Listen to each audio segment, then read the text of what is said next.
let's go on the record. The people of the state of California versus Carlos Dominguez. This is case CR 2023-1391. We have prosecutors Demora and Vanderhook, defense attorney Hutchinson. We have the defendant, Carlos Dominguez, present. We have 17 members of our jury present on this Monday, first Monday of June. It's great to see everybody this morning, and we've got a full day of evidence for you. So thank you for your service today, and let's just go ahead and get started. We're in the defense case in chief, and Mr. Hutchinson, do you have a witness you'd like to call? I do. The defense calls Carlos Dominguez. Okay, Mr. Dominguez, good morning to you. Good morning. If I can have you stand at the podium. You've seen this routine. I'm going to ask the clerk to administer an oath to you. After you take the oath, and we'll have you sit in the witness stand. Okay. Two lawyers to ask questions. Okay. Please raise your right hand. You do solemnly swear the testimony you're about to give and the cause not before the court shall be the truth, the whole truth, and nothing but the truth? I do. Thank you. Please be seated.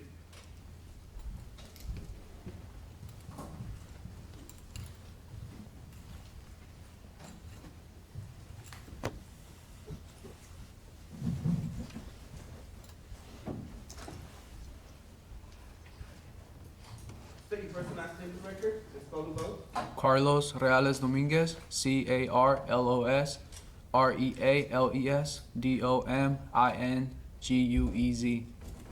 Okay, thank you. Mr. Hutchinson, direct exam. Good morning. Good morning. Mr. Dominguez, how old are you? I'm 22 years old. What is your birthday? October 5th, 2002, Where were you born? in El Salvador. What is your father's name?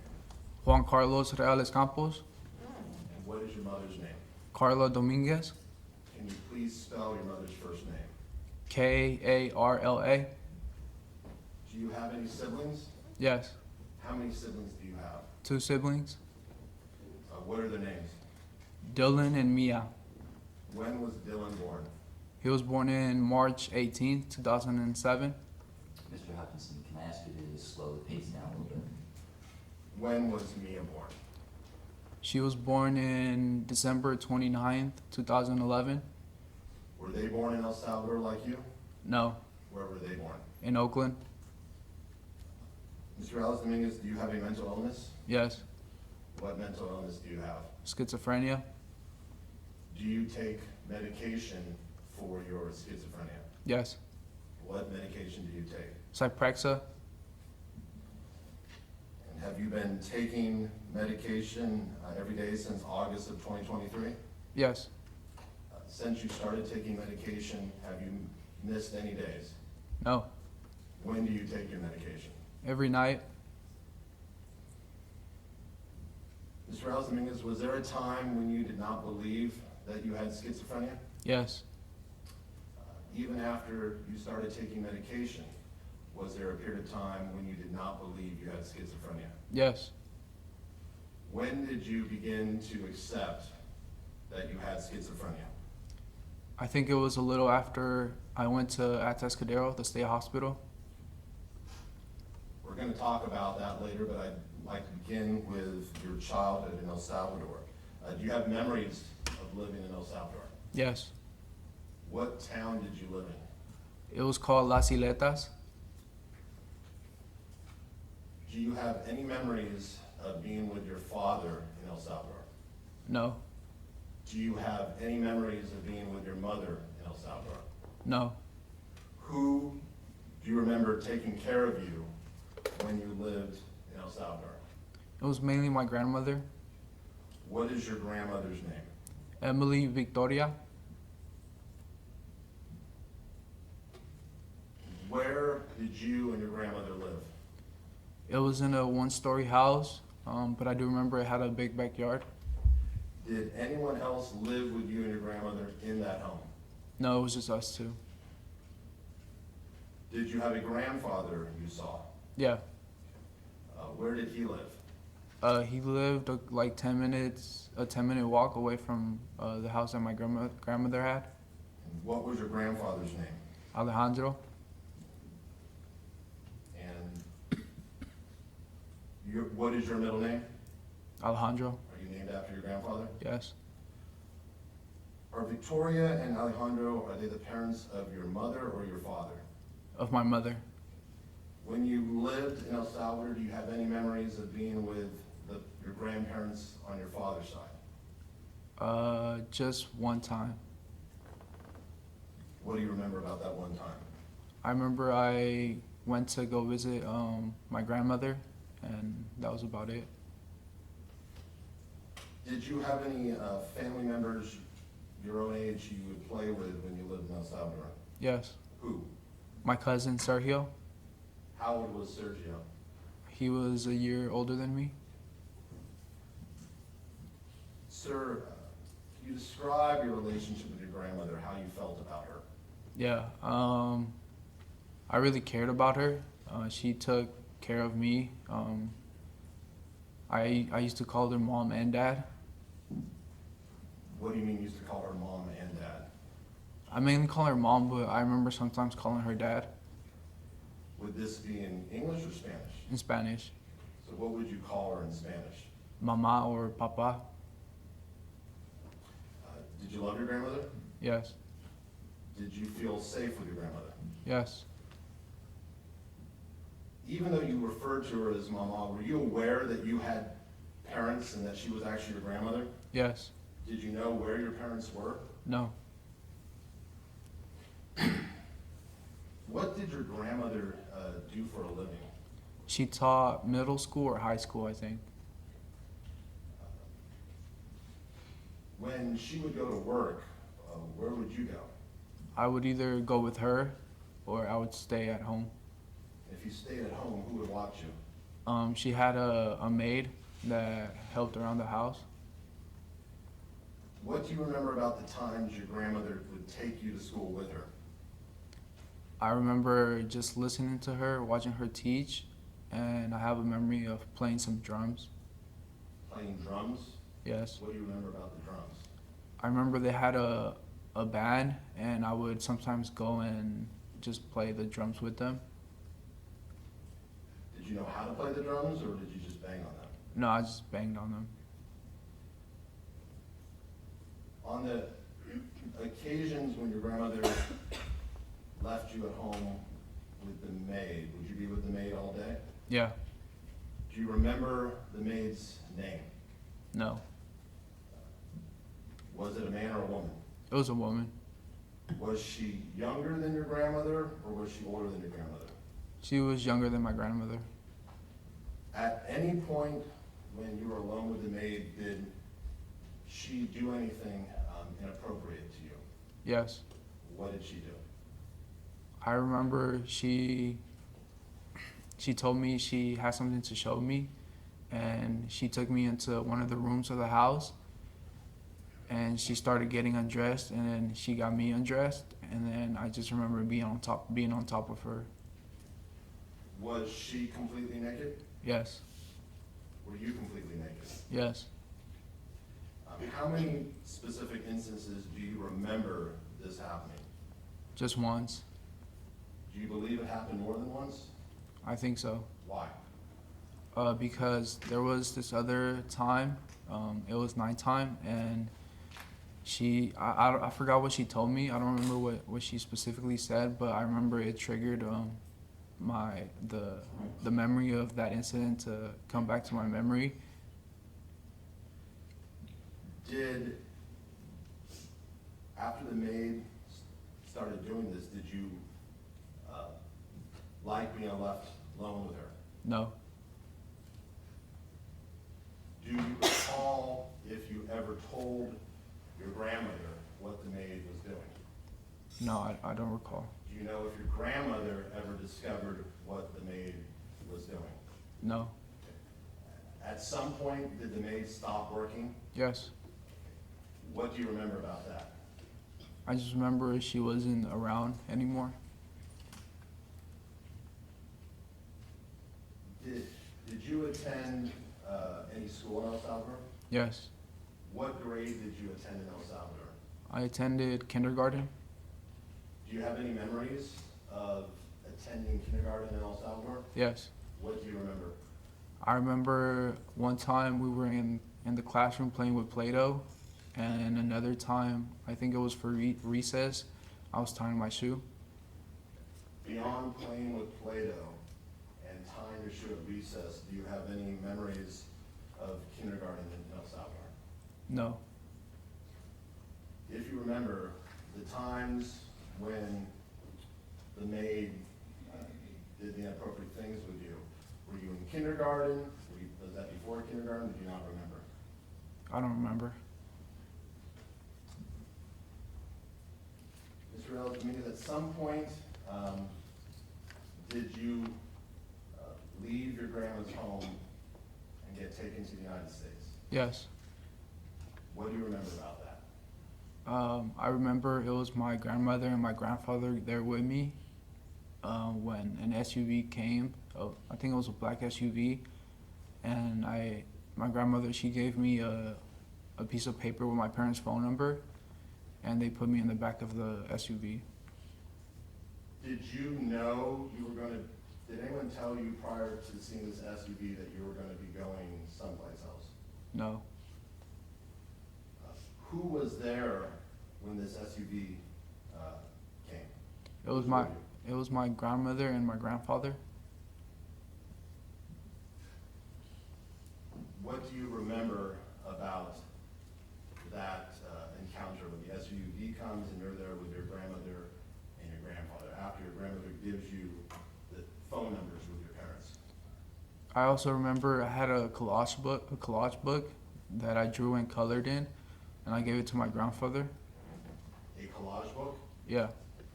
Why did you give the collage book to your grandfather? I guess it was something that I had that I wanted to give to him so he could like have a memory of me. And did you give that collage book to your grandfather? Yes. Do you remember getting in the SUV? Yes. And what do you remember then? And then I remember being on the road for a few hours, Let me and stop you there. After you pulled away in the SUV, was that the last time you saw your grandfather in person? yes, Who else was in the SUV with you? it was just me. Do you have any memory of the person who was driving? No. So you remember being on the road for a few hours. What do you remember then? Yeah, then I remember being with a group of people. I think it was about 10 to 15 people. And where were you? Where do you remember being with these people? I remember crossing like a park, like it was a field with trees, and then crossing like a desert area. And I remember there was this hole that we had to jump over to get by one of the areas. What do you mean there was a hole? Like there was a hole in the ground that we had to jump to get to the other side. Do you recall there being any other children in this initial group of people you were with? No, Did you know any of the people you were with?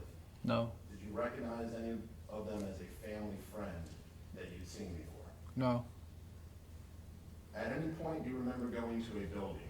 yes. What do you remember about the building?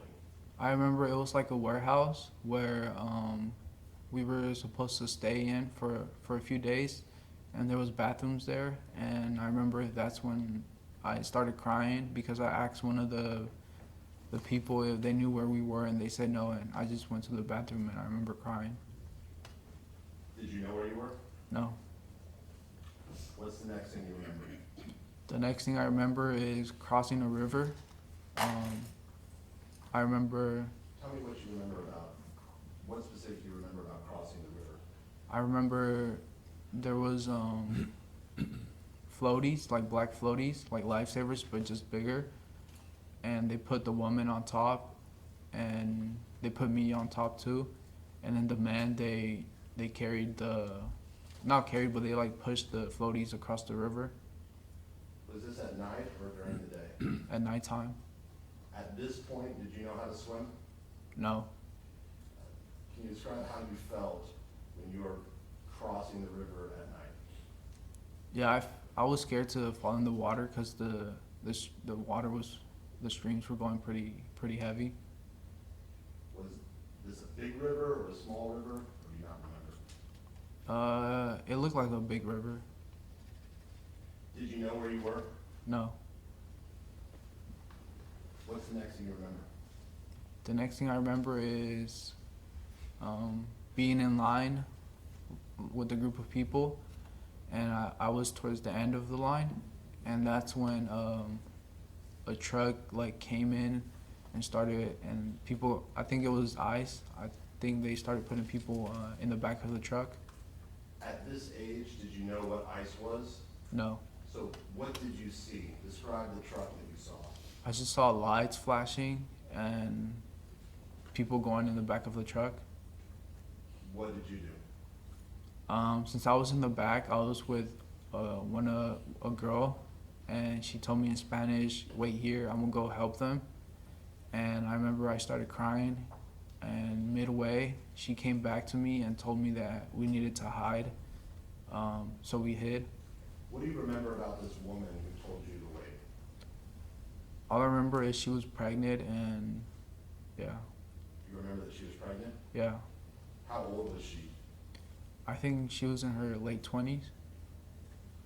So when the woman left, you said you started to cry? Yes, Why were you crying? because I didn't know what to do. I just seen everybody like started running like around the place, and I just didn't know what to do.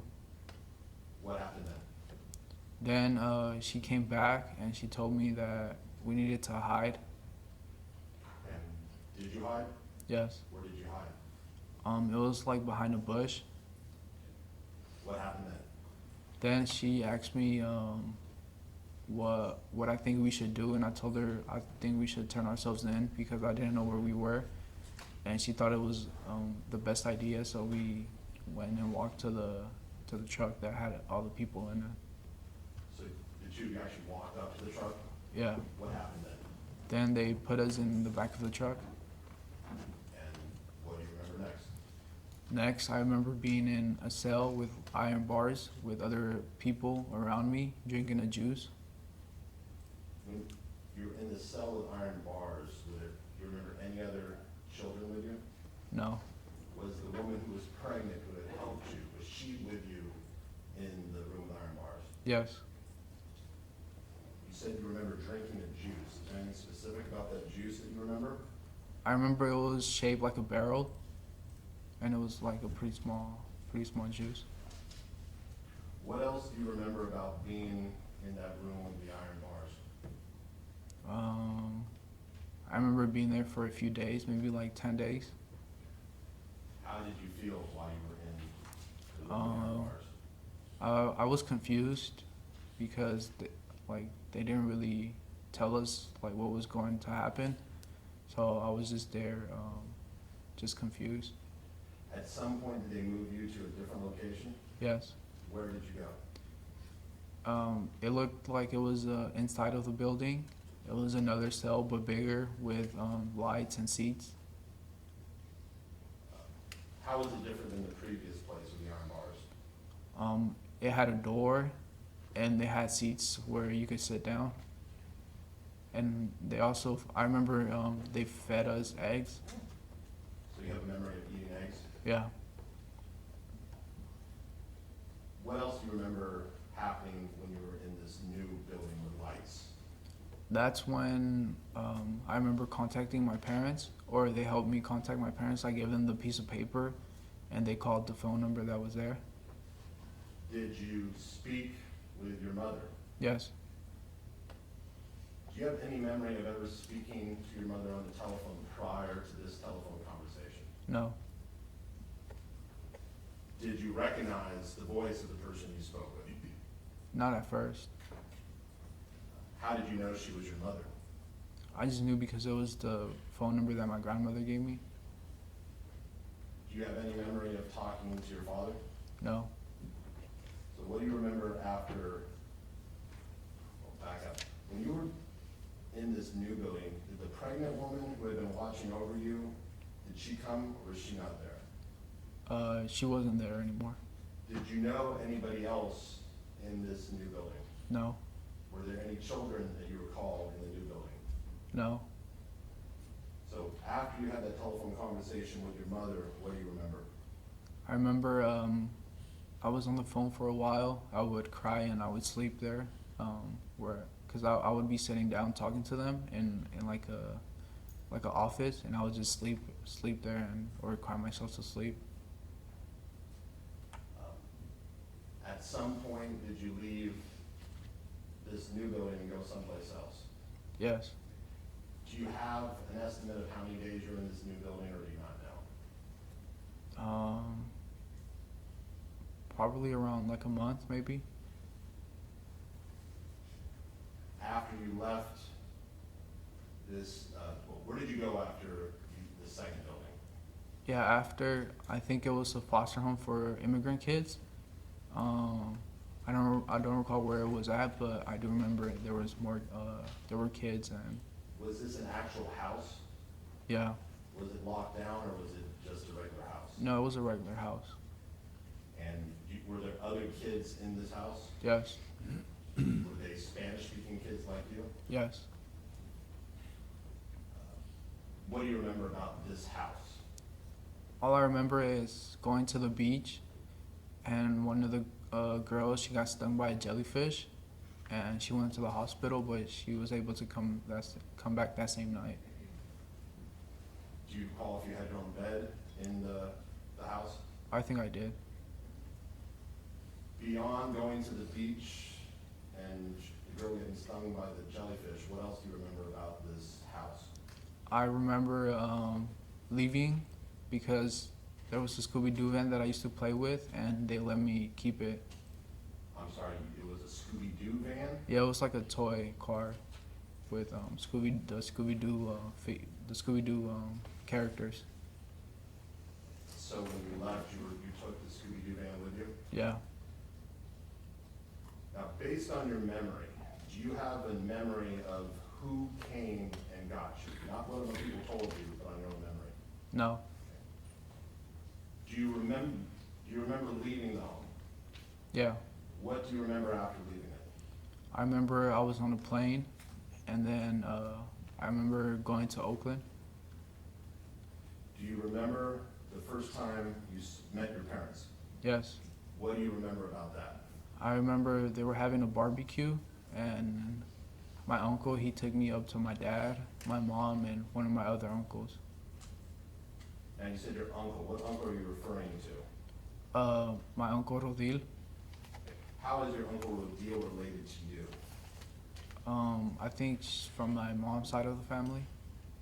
Is he your uncle or your mom's uncle, or I think my mom's uncle. no? You said you don't have a memory of who picked you up from the detention, but do you have a memory of who took you to the barbecue? Yeah, And who was that? it was my uncle Rodil. And as you grew up, did you come to know your uncle Rodil? Yeah, Okay. Does he live in the United States? yeah, Is he a U.S. citizen? yes. So how did you feel when your uncle introduces you to your mom and your dad? How did you feel at that moment? I felt confused, but also happy, because I didn't really know who they were, but I knew they were my parents.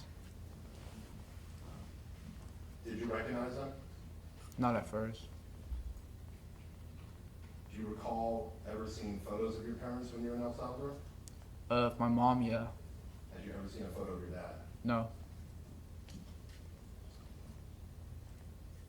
Did you trust them when you first met them? Not at first, Why not? because I didn't know like who they really were. Did you find out that, was Dylan born already when you arrived in Oakland? Yes. Until that point, did you know that you had a little brother? No. What do you remember after meeting your parents, finding out you had a little brother? What do you remember next? Next, I remember being in my parents' room with my brother, me, my mom, and dad watching cartoons on the TV. And what do you remember after that?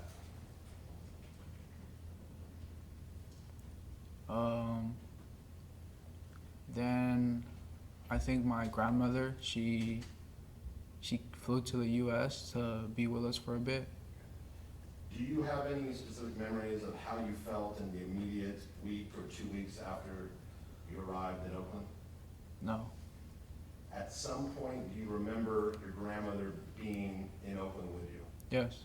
And is this your grandmother, Victoria? Yes. What do you remember about your grandmother being in Oakland? I remember I would sleep next to her Where would you sleep next to her? on the same bed.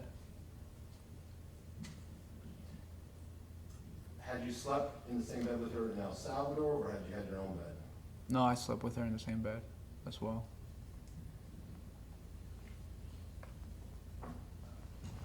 Was it just, when your grandmother was in Oakland, was it just one night you slept with her in the same bed, or was it multiple nights? No, it was multiple nights. At some point, do you recall your grandmother leaving? Yes. What do you remember about that?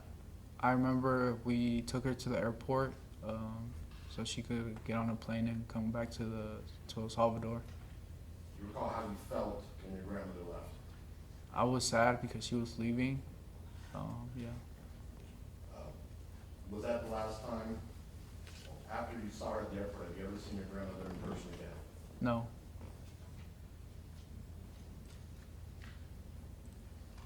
At some point after you arrived in Oakland, did you begin school? Yes. Where did you begin school at? I went to elementary school called Markham. Markham Elementary School? Yeah. Where is Markham Elementary School located? It's in Oakland. What grade did you first begin school in the United States? 2nd grade.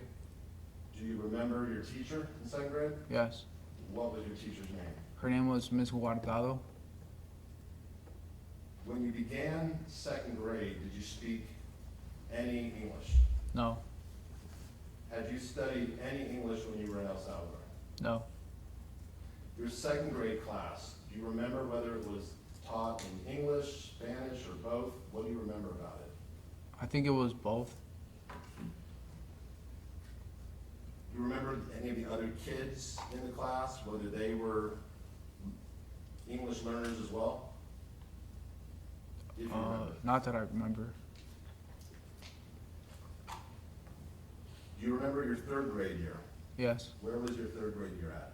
In Markham Elementary School. Do you remember who your teacher was? Yes. What was your teacher's name? Miss Foyle. Do you remember if your 3rd grade class was taught in English or Spanish? It was taught in English. Was it taught entirely in English? Yes. By the start of your 3rd grade year, do you recall to what extent you had developed your English skills? It wasn't fluent, but I was able to understand it. Did you stay at Markham Elementary School for your 4th grade year? No, I switched schools. Where did you go to? I went to New Highland Academy And where is New Highland Academy located? in Oakland Why did you go to New Highland Academy? because one of my friends, his name was Jesus, he decided to move to New Highland Academy, and my mom was friends with her mom, and she thought it was a good idea for me to move as well. And so did you move to New Highland? Yes. Do you remember your teacher in 4th grade? Yes. What was your teacher's name? Miss England Was that class taught in English or Spanish? in English. By 4th grade, do you remember how well you were speaking English? Yeah. What do you remember? I remember it was getting better. It was almost fluent because the teacher, she gave us a lot of homework, and the homework was to read books. So my English kept getting better. And I remember taking the SRI. It's a reading level quiz where it measures out your reading skills. And I remember doing pretty good in them. Do you remember getting any awards in 4th grade? Yes. What do you remember getting? I remember they would hold ceremonies for students who got good grades, and I remember being at the ceremonies. Do you remember getting awards? Yeah. How about 5th grade? Where did you attend 5th grade at? The same school, New Highland Academy. And you recall your teacher was in 5th grade? Yes. And what was your teacher's name? Ms. Simon or Miss Simmons. By 5th grade, were you completely fluent in English? Yes. Do Do you remember how well you did academically once you were completely fluent in English? In elementary school? I think I did pretty well. I do remember getting some low scores, but most of my scores were pretty high. Did you enjoy elementary school? Yes. Why did you enjoy school?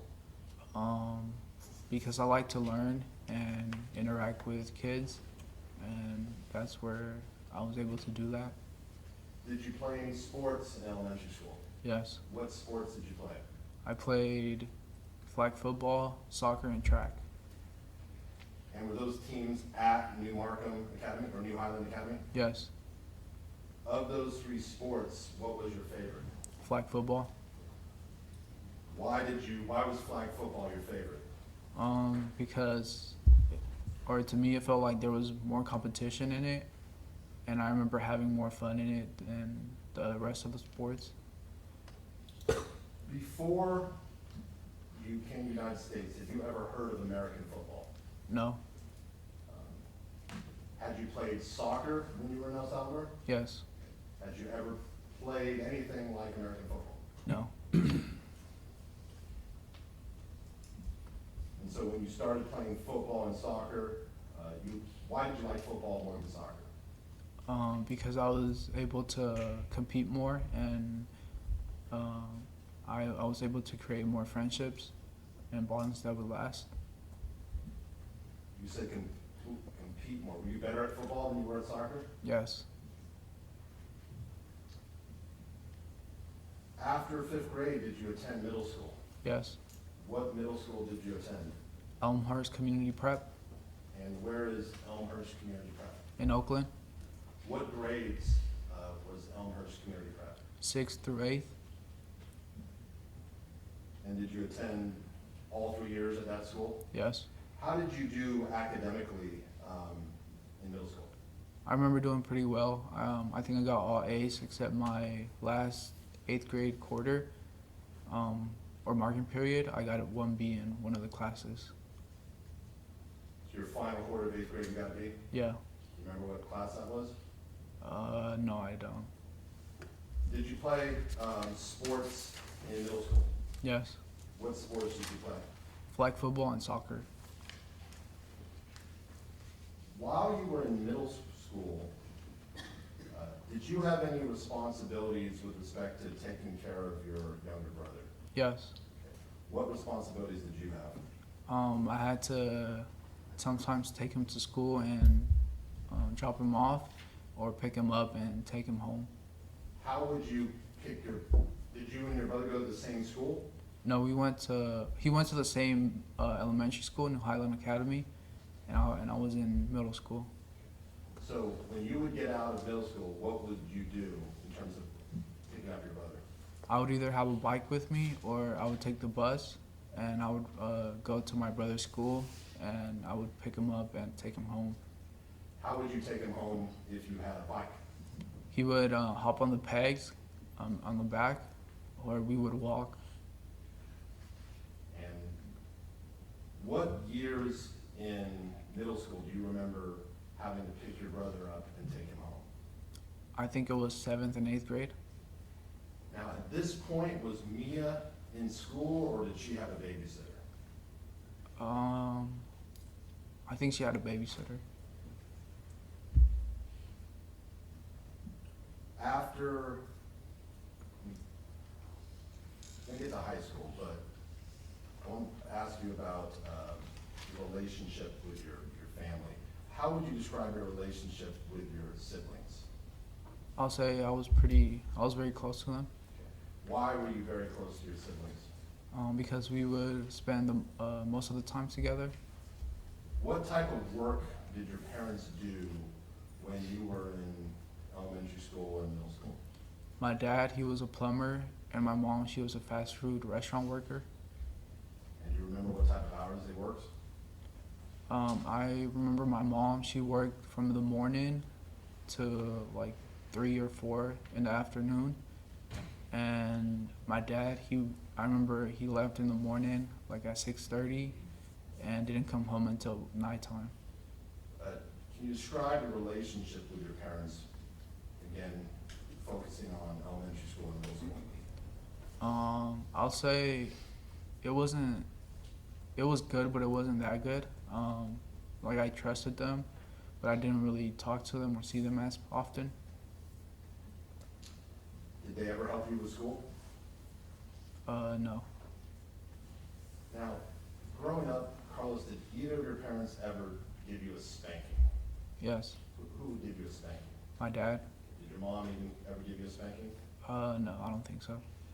But beyond the spanking, setting aside a spanking, did either of your parents ever do anything to you that you would consider physical abuse?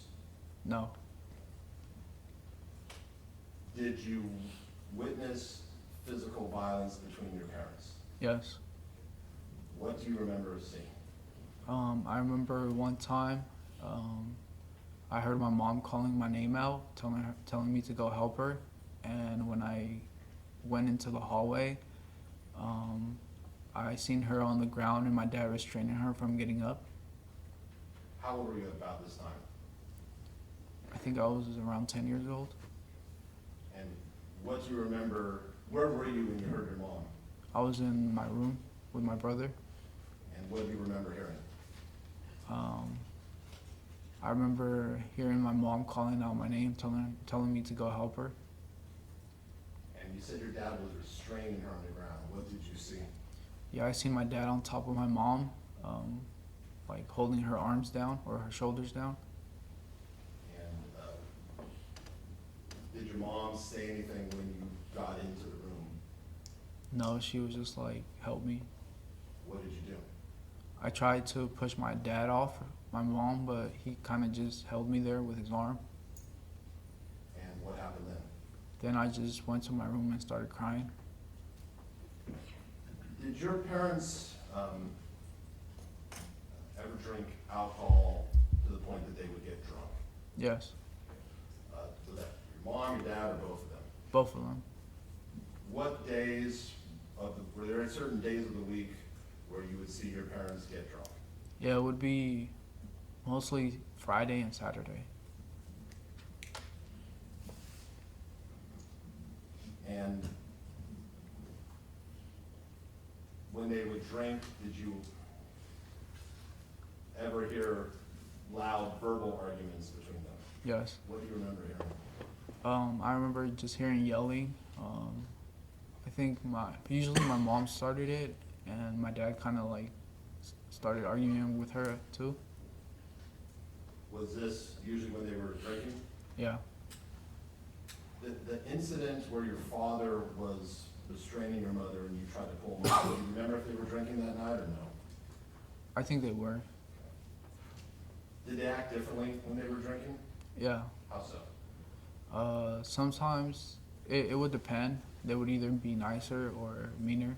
Just depended on the situation. Now, did you ever, other than the one incident where you tried to pull your dad off your mom, did you observe any other incidents of domestic violence, physical domestic violence between your parents? Yes. What do you remember seeing? I remember seeing my dad push my mom into the wall, and they made like a hole on the wall. What do you mean they made a hole in the wall? Like the wall kind of had like a crater that was from my dad pushing my mom into the wall. How old were you when you saw this incident where your dad pushed your mom into the wall? I think I was 11. What else do you remember seeing? That's about it. Were there other incidents? Not that I recall. Now, did you ever see your mom get physically violent with your dad? Yes. And what did you see? She would be drunk and she would just start arguing with my dad or just telling him like things. And you mentioned the verbal arguments, you said it was your mom who usually started them. Yes. Did you ever actually see your mom, though, initiate the physical violence with your father? Not the physical violence. Did you ever see your mom do anything other than verbal argument with your dad? No. How did it make you feel when you saw your parent, when you heard your parents arguing? Let me back up. How frequently were the verbal arguments, the bad ones? They were pretty frequently. Not every time they got drunk, but most of the time they got drunk. And would they usually get drunk every week? Yeah. How did you feel when you would be in the house and you'd hear your parents having these drunk arguments? I remember feeling scared when me and my brother, we would just go into our rooms and or into our room, and we would either like play together, like with the toys that we had, or we would just sit there and listen. Other than the one time you tried to pull your dad off your mother, did you ever intervene, or would you just sit in your room and listen? I would just sit in my room and listen. At some point, Mr. Dominguez, did you start high school? Yes. Do you recall what year you started high school? Yes. What was it? 2016. It would be the fall of 2016? Yes. And what high school did you attend? Castlemont High School Where is Castlemont High School? in Oakland. Mr. Dominguez, can you spell Castlemont for us? Yeah. CASTLEMONT. And does Castlemont have a mascot? Yes. What is the mascot? They're the Knights. Okay, the Knights, as in K-N-I, G-H-T-S, like Knights in Shining Armor. Yeah. Did you play any sports when you were at Castlemont High School? Yes. Let's start with your freshman year. What teams did you participate in your freshman year at Castlemont High School? I played tackle football and track. And for football, did you play varsity or junior varsity? Varsity. Did Castlemont have a junior varsity football team? Yes. So you made varsity as a freshman. Yes. And you said you also did track? Yeah. Did you try any other sports your freshman year? I tried wrestling, but since I had a fractured thumb, it was already healed, but I couldn't really grapple as well, so I decided to not play or do wrestling. Where did you get the fractured thumb from? It was for our Kings Academies game. I remember rushing in to get the quarterback or blitzing, and I fell to the ground and I put my hand out, and I kind of just fractured my thumb when I landed on my hand. We heard your sister talk about how your football team did. Yeah. Do you recall what your record was your freshman year? Freshman year, I think we went 6-6. Now, did you make it to the championship game? Yes. How'd you do in the champ? Is this the Oakland section champion? Yeah. How'd you guys do? I think we did bad. I think we got blown out by McClymonds. Even though you went 6-6, did you have some close games that year? Yes. Do you recall any of them? I remember Yuba City and Kings Academy. They were like a touchdown or like a couple points away. So did you enjoy playing varsity football? Yeah. What did you like about varsity football? I like to play defense. I played strong safety and cornerback, and I remember having a good relationship with the players there. Did you play any sports your sophomore year? Yes. What sports did you play? I played football, track, and I tried basketball, but I didn't play basketball. You tried basketball? Did you go out for the team? Yeah. But were you cut, or did you decide basketball wasn't for you? I decided that it wasn't for me. Did you play varsity football again? Yes. How did you guys do your sophomore year? I think that year, we lost every game. Did you still have fun playing? Yeah. Even though you lost every game? Yes. Going to your junior year, what sports did you play? I played football, soccer, and track. Now, track, was it varsity all 4 years that you did track? I don't think we had a varsity or JV. It was just like We did our own like meets. Understand. When you went out for soccer, was that varsity or JV your junior year? For varsity. What made you decide to go out for soccer again, having not played your freshman and sophomore year? One of my friends, his name was Juan. He played soccer, and I kind of got introduced to the team with him, and I bonded with them, and I was pretty good at soccer, so they let me play on the team. But what did you enjoy more, soccer or football? Football. How did you guys, your football team, do your junior year? We didn't do that bad. I think we went 4-7. Going to your senior year, what sports did you play? I played football, track, soccer, and swimming. Now, how were you able to do both track and sport? Are track and swimming in the same season, spring? Yeah. How were you able to do both track and swimming? So I would mainly go to the track practices, but sometimes they would work out together. And also, I was a good swimmer, so they kind of just let me participate in the meets. You said you were a good swimmer. After you came to the United States, did you learn to swim? Yes. Did Castlemont have a very good swim team? No. We only had like 3 players. So you didn't have to come to practice as long as you showed up to the meets? Yeah. How'd you guys do in the swim meets? I remember we didn't do that good. I was able to swim, but I wasn't a fast swimmer. So like my times weren't that good. How did your football team do your senior year? Yeah, I think we won 1 game. I think we went 1-9. You remember who you beat? Fremont.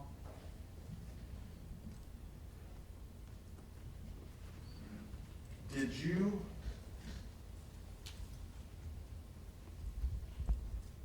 obviously played a lot of sports. Yeah. Why did you play so many sports? I just like to be active and interact and compete with other kids. Did you, all 4 years of high school, did your parents ever come to any of your games? Just some of my football games. When were the football games held? What times and days would they be? They would be every Friday at 7 p.m. And how frequently would your parents come to your football games? I think they started coming to my games my junior and senior year. Do you recall them coming to any games your freshman or sophomore year? No.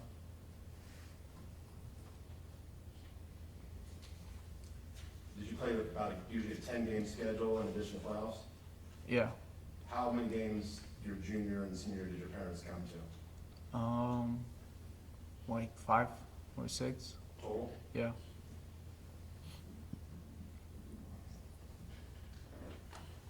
Would your parents be working at 7 at night on Fridays? My dad would, but my mom, she would be at home. Did your dad always work at 7, or did he have some Fridays off? I think he came home early sometimes. Did it bother you? Oh, back up. Were there teammates who had parents who came to every game? Yes. Did it bother you that your parents didn't come to your games? Sometimes when they were able to, but they didn't. What do you mean when they were able to, but they didn't? Like, they would be home early and they wouldn't have really nothing to do, but they would just stay at home instead of coming to my games. Did your parents ever come to any of your track, swimming, or soccer games? No. How would you get home on Friday nights after the football games when your parents weren't there?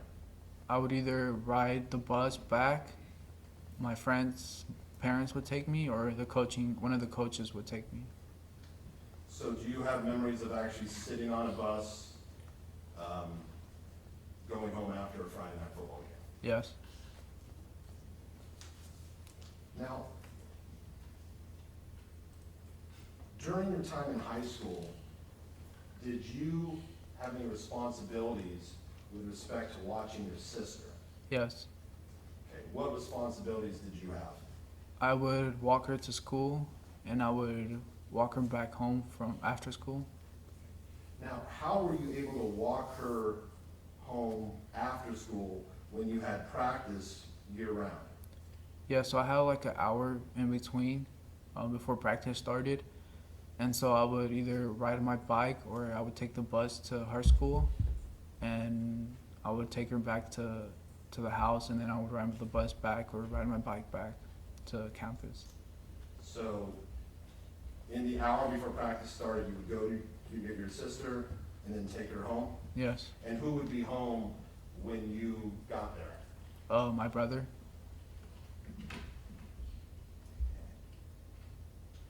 And then you would leave to go back to practice? Yes. Which years of high school did this routine occur? In other words, did you have to do this freshman year, sophomore, junior, senior, or only some of these years? I think all my years from freshman to senior year. Was it important to you to make sure that you were there to walk your sister home? Yes. Why? Because she didn't have no one else to pick her up. So if I was to be late, she would just have to sit there and wait until someone picked her up. What type of area of Oakland did you live in? Was this an affluent area? Was it a lower income area? It was a lower income area. Would you have been concerned with your sister trying to walk home by herself? Yes.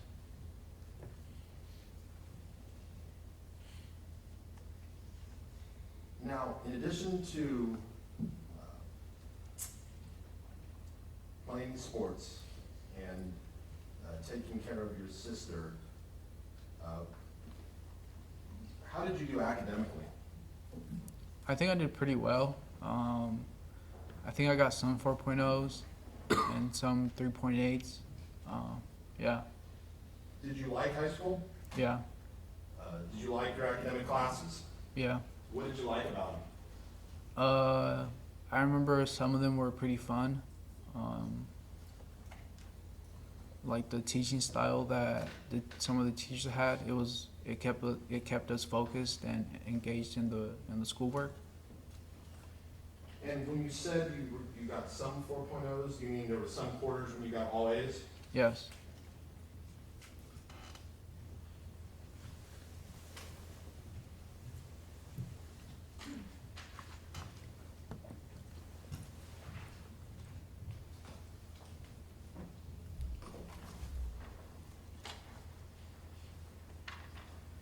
I'd like to show you what's been marked as Defendant's Exhibit TT.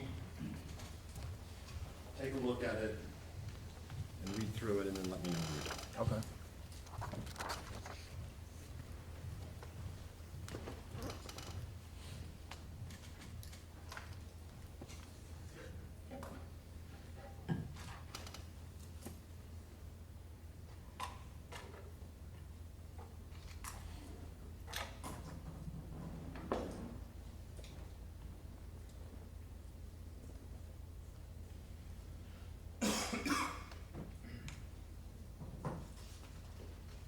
Okay. Mr. Rouse, do you recognize what that exhibit is? Yes. What is it? It's my high school transcript. And you recognize the classes and grades listed for those classes in that transcript? Yes. And is that an accurate record of the grades you received in your classes at Castlemont High School? Yes. Under permission to publish. Okay.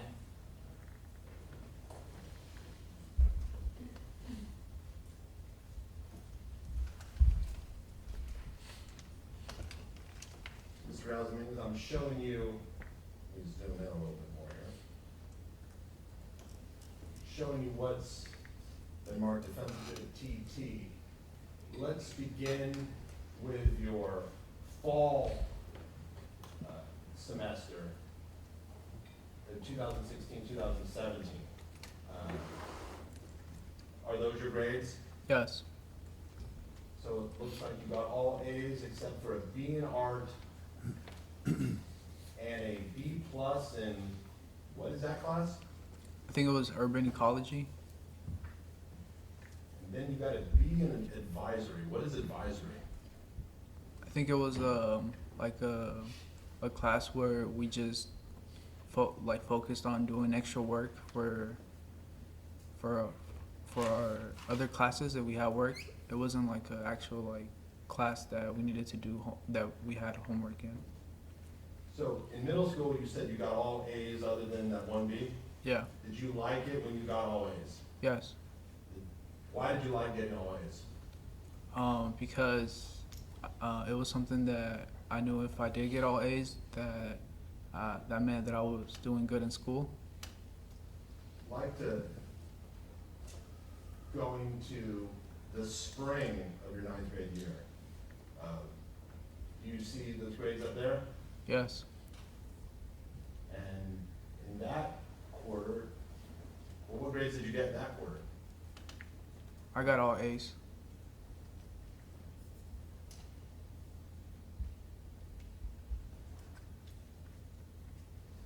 And did you do any sort of internships when you were in high school?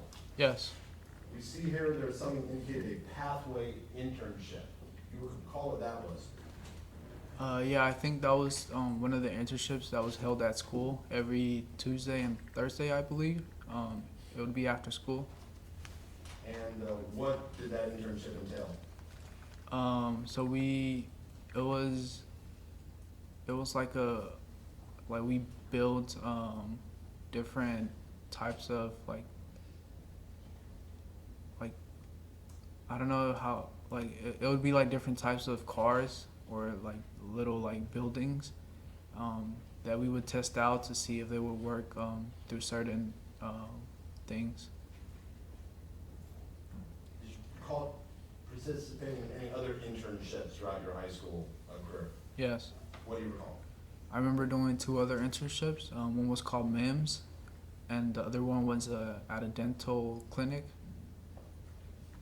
Now, during your freshman year, did you run for class office of any kind? Yes. What did you run for? I run for treasurer. Did you have to do some sort of campaign? Yeah. Was there an election? Yeah. What was the outcome of the election? I was held as treasurer for the 9th grade year. What responsibilities did you have as the ninth grade treasurer? So I remember one of the responsibilities was hosting the end of the year party, where we would bring like food trucks, with jumpers, or with obstacle courses, and I was the one like trying to pick out which like certain food trucks and which certain obstacle course they would be at school. I'd like to direct your attention now to your sophomore year. You see down here it's fall 2017, 2018. Yeah. Looks like you have 3 A's and then a C in English 2P. Yeah. Do you remember what happened that caused you to get a C in English 2 during the first quarter of your sophomore year? Yeah, so I would sometimes, that would be my morning class, my first period class, and I would sometimes come late and miss some of the work because I had to drop my brother or my sister off at school. So, did that impact your grade that you were late? Yeah. Going to your spring semester, what did you do then? How did your grades turn out? I got all A's. Do you remember what changes you made so you weren't missing your first period class? I think I was still missing it, but I wouldn't be that late. Like, I would be like 10 or 15 minutes late. Did you ever discuss with your parents the fact that you were late for school because you had to drop your siblings off instead of them? No.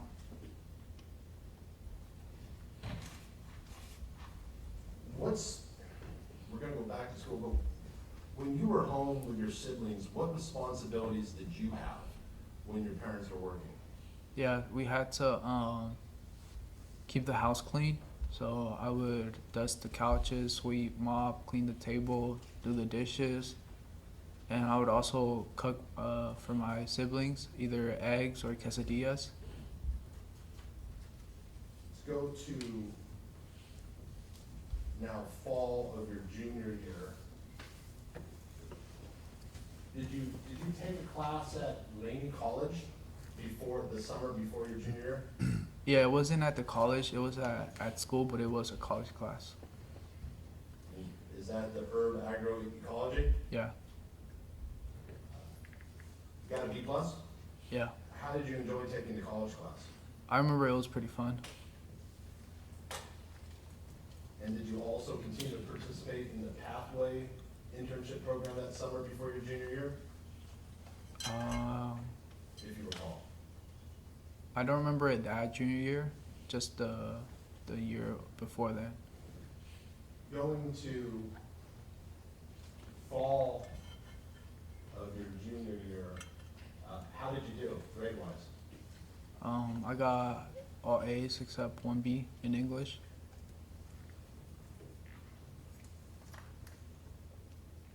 And then going to your spring of your junior year, how did you do? I got, I think, 2 B's, 1 C, and the rest A's. What happened in U.S. history that you got to see? I remember, so our teacher, he got sick, and he couldn't teach no more. So we had substitute teachers, and I wouldn't really do the work. Why wouldn't you do the work? I kind of just, like, after he left, like, it would just be book work, and I wouldn't really find that interesting, so I didn't really do it. Was your history teacher, was this expected that he was gonna leave, or did he get ill and left unexpectedly? Yeah, he left unexpectedly. I'm going to your senior year, this would be the fall of your senior year. How did you do? I got 2 B's and all A's. And you were taking an AP statistics class? Yeah, What is an AP class? it's an honors class. It's usually harder than your regular classes. And if you pass an AP test, are you allowed to get college credit? Yeah, Now, turning to spring of your senior year, which is 2019 to 2020, it just says credit on all your classes. yeah. What happened? That's when COVID hit and everything went online. Tell us how COVID impacted the spring of your senior year. Yeah, so everything got cut off. I remember trying to do school online, but the teachers didn't really have everything worked out, so it wouldn't be that much work. And I do remember our prom and our graduation got canceled. For our graduation, they just played the pictures of the students graduating and a YouTube clip. And yeah. Now, in addition to doing your sports, watching your siblings, doing internships, and your studies, did you start a YouTube channel in high school? Yes. When did you start your YouTube channel? I think my junior year. Okay. And why did you want to start a YouTube channel? Yeah, so I would watch a lot of YouTube, and I think I just got the idea from other YouTubers to start a YouTube channel. And we saw a clip of you on a YouTube video. Do you remember that video? Yeah. Is that video an accurate depiction of your personality in high school? Yes. Were you outgoing? Yes. Did you laugh a lot? Yes. Did you have a lot of friends? Yes. We heard your sister describe a couple YouTube videos. Do you recall the one where she picked out disgusting food? Yes. What do you remember about that? Yeah, I remember I had my brother and my sister choose whatever they wanted to mix so that I would eat. And yeah, I remember my sister, I think she did onions with orange peels and milk. And I recorded myself eating it, but I didn't eat everything, I just ate a little bit. And yeah, How did onions, orange peels, and milk taste? not good. What, did you film your reaction? Yeah, And what was your reaction? I think I gagged, I almost threw up, but yeah. Did your sister think that was funny? Yeah, she started laughing. Now, Mr. Dominguez, were there some other YouTube videos that you did with your friends that in retrospect would be considered really stupid? Yes, I'll say so. Okay. Do you recall a video titled Keyboard Slapping at Yes, school? yes. What do you remember about keyboard slapping at school? Yeah, so it was a planned YouTube video with What do you me, mean by a planned YouTube video? like me and my friend Darius. We knew that we were gonna hit each other with keyboards, and we planned it out, like when to do it, where to do it, so we could try to like film it, but so it wouldn't look that it was planned. Okay. So by keyboard, who was Darius? He was one of my best friends. He played football with me. And when you said you and Darius planned to hit each other with keyboards, what exactly did you mean? Yeah, so I ordered plastic keyboards from Google, I think, and we decided that we were gonna break the keyboards on our heads. Like we would like try like hit each other with them, but it would be like at random times. We each had a certain amount of keyboards, and we would hit each other at random times. Now, did part of this video include you and Darius just sitting in front of the camera, taking turns hitting each other with keyboards?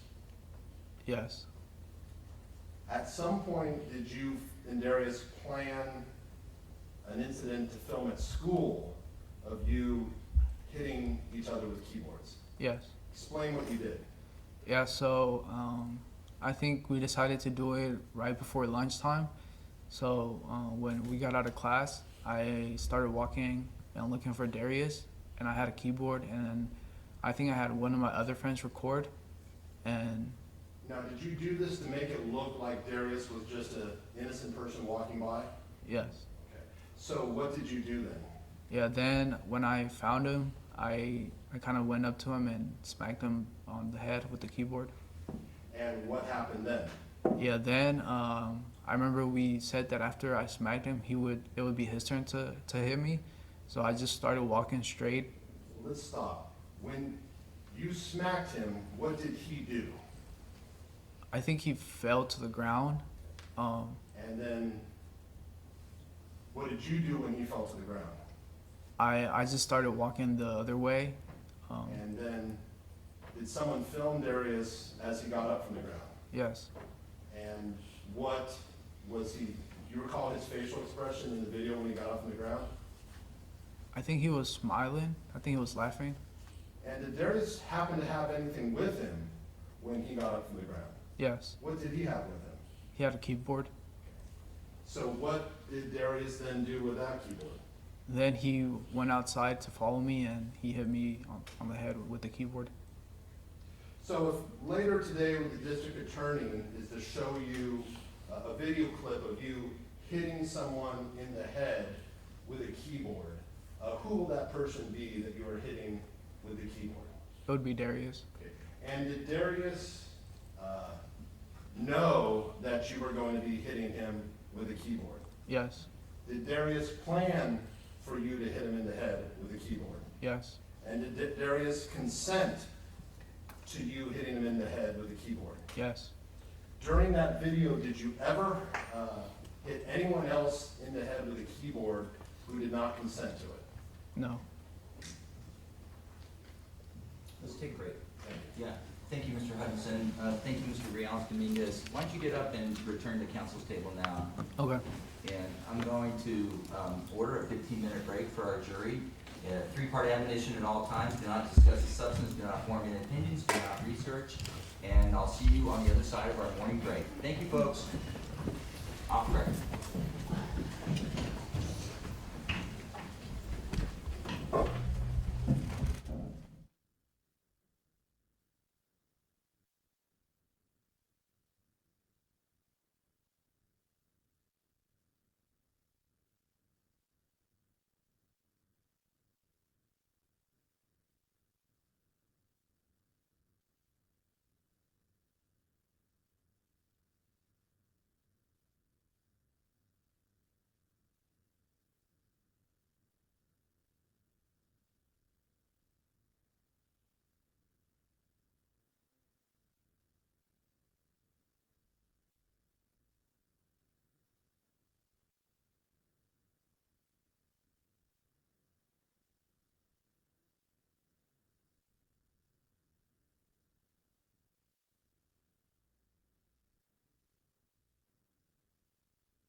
chairs while we're getting situated.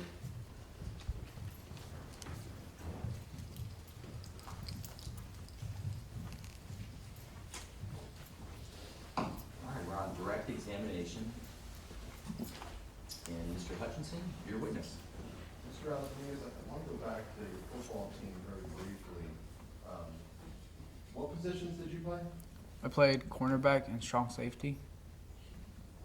So you were a defensive player. Yeah. Your sister indicated she had memories of you running with the ball. Did you ever get a chance to play offense? No, not offense. Did they put you in for offense at least one play during your 4 years? No, I don't think so. Did you want to play offense? Yeah. What did you want to play?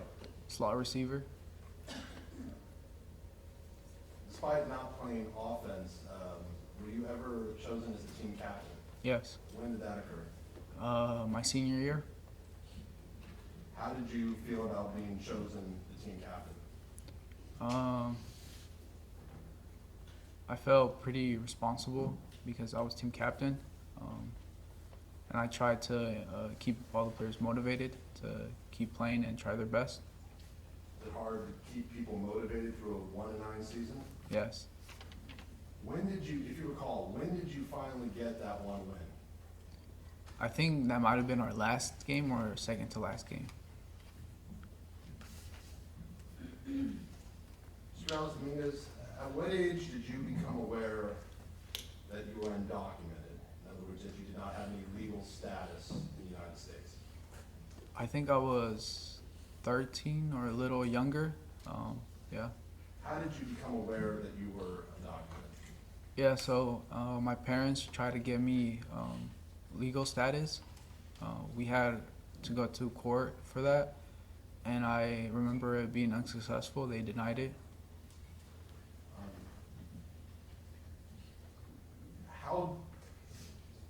How did the fact you were undocumented, how did that affect how you felt? So that was something that I tried to keep to myself. I didn't really share that until my senior year. Why did you keep your undocumented status to yourself? I didn't know how my friends were going to react to that. Mr. Hutchinson, can I have you just turn that mic for my benefit? Thank you. Thank you.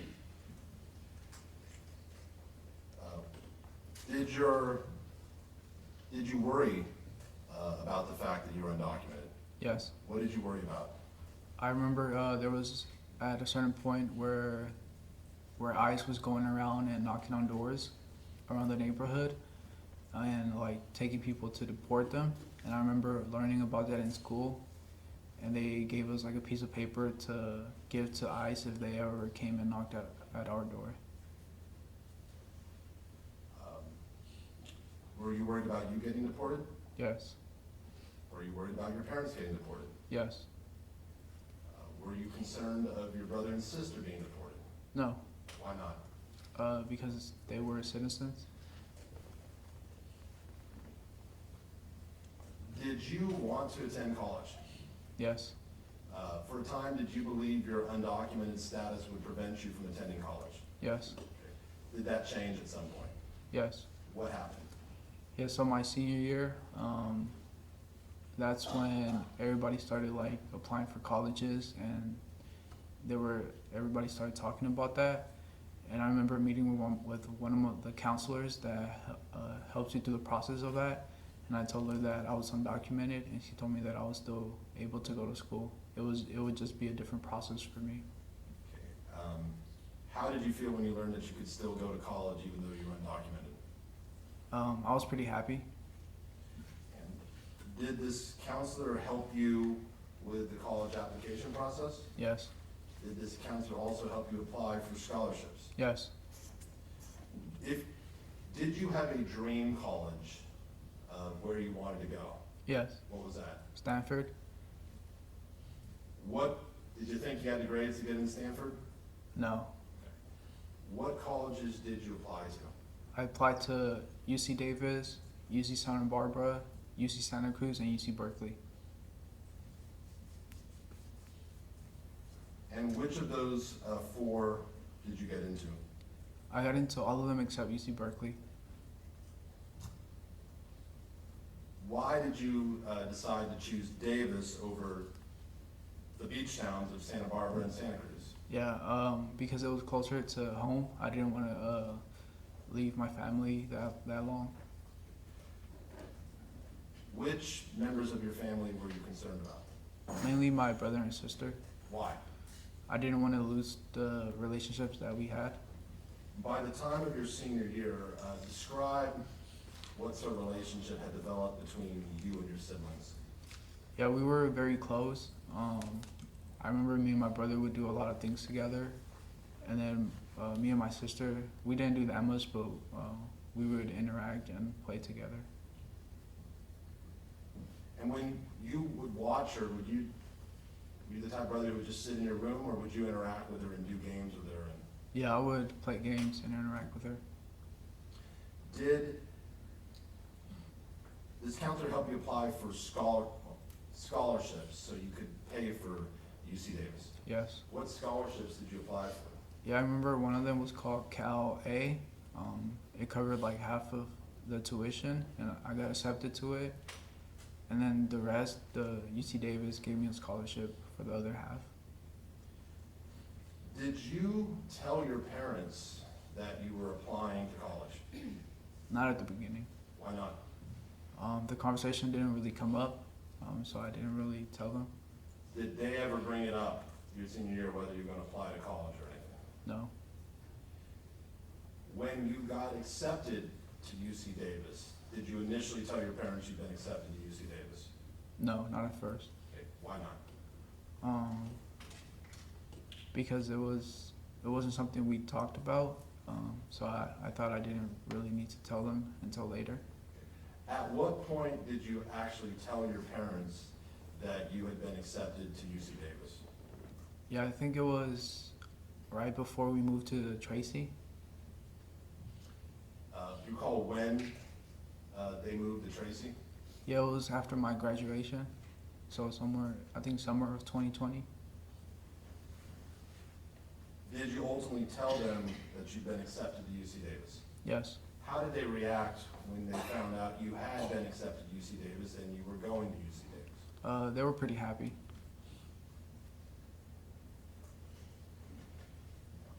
Do you remember when you started UC Davis? Yes. Do you remember going there for the first day? Yes. Now, your father said he drove you to UC Davis your first year, is that correct? No, that was my second and third year. Okay. Who took you to UC Davis your first year when you were going to college for the first time? It was me and my cousin Romeo, and I was the one driving. I had a car. You had a car at that time? Yes. What type of car did you have?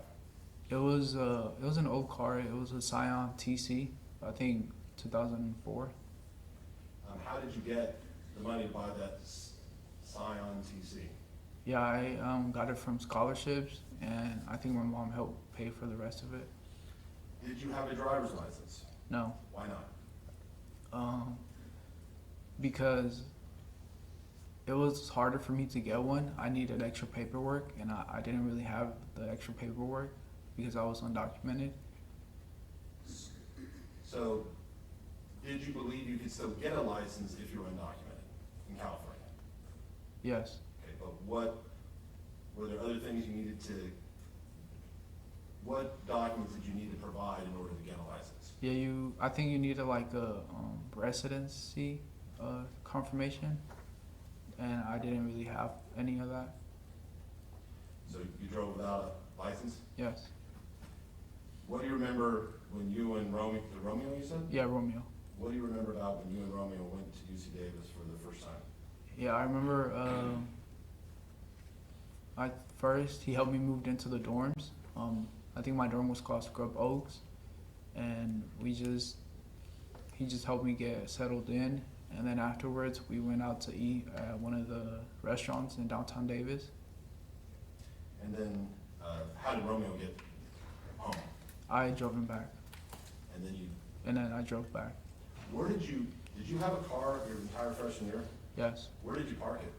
in the parking garage next to my dorms. Now, because because this was during COVID, what sort of restrictions did they have on you living in the dorms?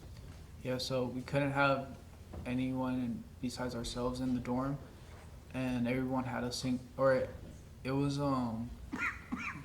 it was a single dorm, but it had other it was like for 3 people, 2 people, but you lived in it by yourself. Were there other people though on the hallway with you? Yes.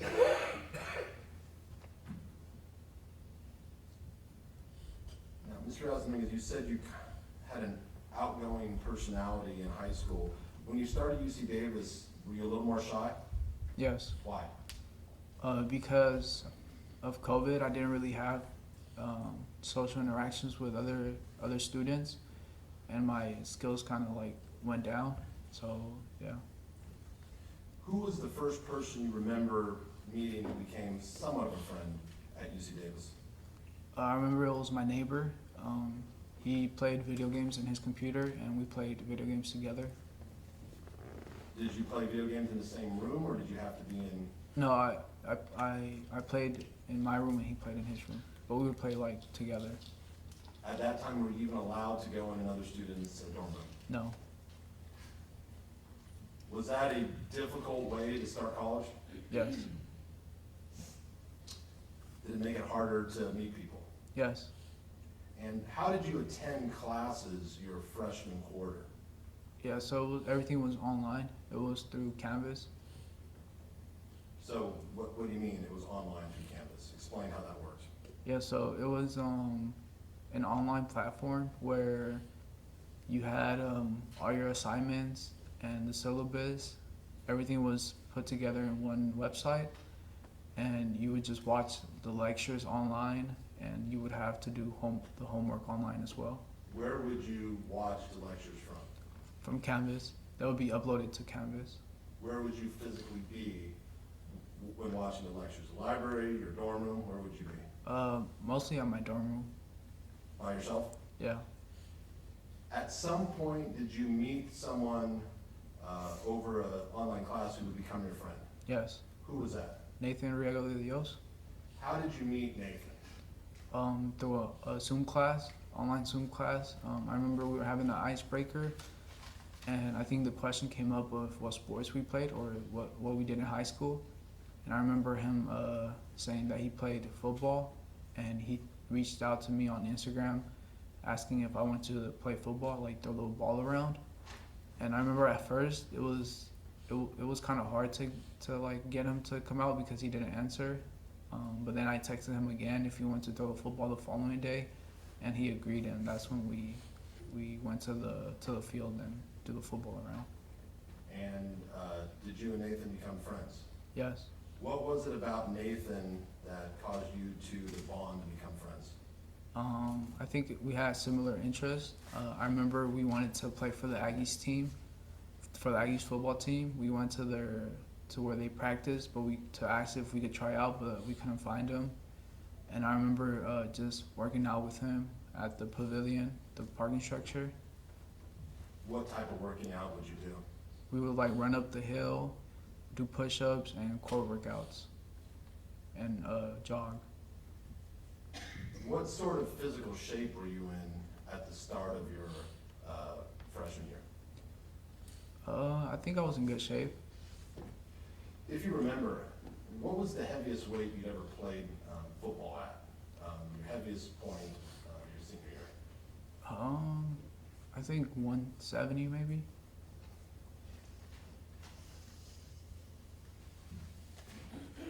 Through Nathan, did you meet other people who would become your friends? Yes. Who did you meet? I met Kaylee, Miranda, and Angel. You recall the first time you met, let's start with Miranda and Angel. Do you recall the first time you met them? Yeah. When did you meet them? It was at the Memorial Union. They were all seated at a table bench and doing homework, and I just sat there with them and Nathan. Tell me about the first time you met Kaylee.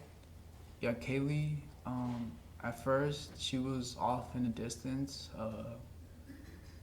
I thought she was weird. At first, I thought she was weird because she was like interacting with a squirrel. She was like feeding it or talking to it. And let me stop, when you saw Kaylee, is that the first time you met Miranda and at the Yeah. same time? Yeah.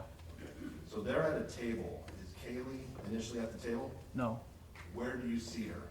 She's like off in the distance, like a couple feet away from the table. And you said she's interacting with a squirrel? Yeah. What was she doing with the squirrel? I don't know if she was just talking to it or like feeding it. It was one of the two. And you thought that was weird at the time? Yeah, at the time, yeah. Okay. After you got to know Kaylee, did it seem weird to you? No, Why is that? because I learned what she wanted to do with her career, and then I thought it was like it made sense that what she was doing. What did she want to do with her career? She wanted to be a vet. Other than initially thinking it was weird that she was interacting with a squirrel, what did you think of Kaylee when you first saw her? I thought she was pretty and smart. Did you like her? Yeah. Did the two of you begin spending time together? Yes. What sort of things would you do? We would. At first, we would just do homework together. We would watch lectures together, even though we had like different classes. And then we started to hang out and watch shows, snack, and yeah. Did you have any similarities that caused you to bond, in your opinion? Yes. What? We both had that drive for school. And then we were kind of into the same shows.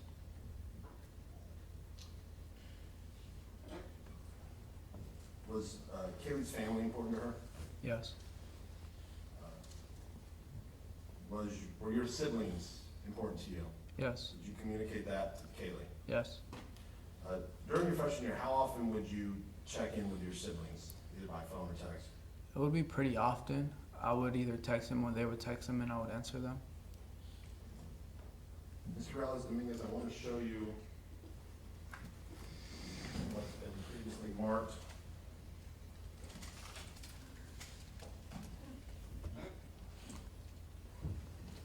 This is Defense Exhibit O, Photo 1.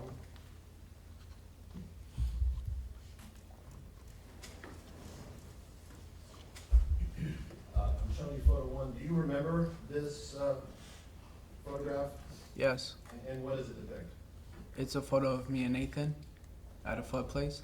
A fun place? Yeah, in downtown Davis. And you remember this night? Yeah. Going to Photo 2, Defense Exhibit O. Do you remember this? Yes. What does this depict? It's me and Kaylee in the back of a car. Now, your testimony, this was in November of 2020. At this point, are you and Kaylee boyfriend and girlfriend? No. Okay. Do you like her at this point? Yes. She testified that you were giving her a lot of attention. Were you giving her a lot of attention? Yes. Going to Photo 3, do you recall when this was taken? Yes. What does this depict? It's me, Nathan, Miranda, and Kaylee all dressed up for an event. I think for Nathan's birthday. Going to Photo 4, is this from the same? Yeah. Now, I'm going to zoom in on how you are dressed. Do you have an earring dangling Yeah. from your left ear? Yeah. What is that earring? It's a Christ earring, a Jesus Christ earring. And it appears you were going for a shirt unbuttoned down look. Yeah. Was that intentional? Yeah. Okay.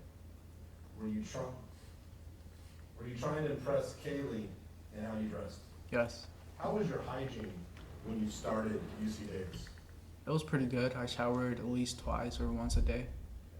Had that been, given that you played so many sports, was that how you showered throughout high school? Yes. Showing you what's been Defense Exhibit O, Photo 5. What does this depict? That's a photo of me and Kaylee at Lake Tahoe. Now this We've heard testimony, this was on December 6th of 2020. Are you boyfriend and girlfriend then yet? I don't think so. Are you trying to be boyfriend and girlfriend at this point? Yes. And you have, what do we see in this photo? Do you have your arm around her? Yeah.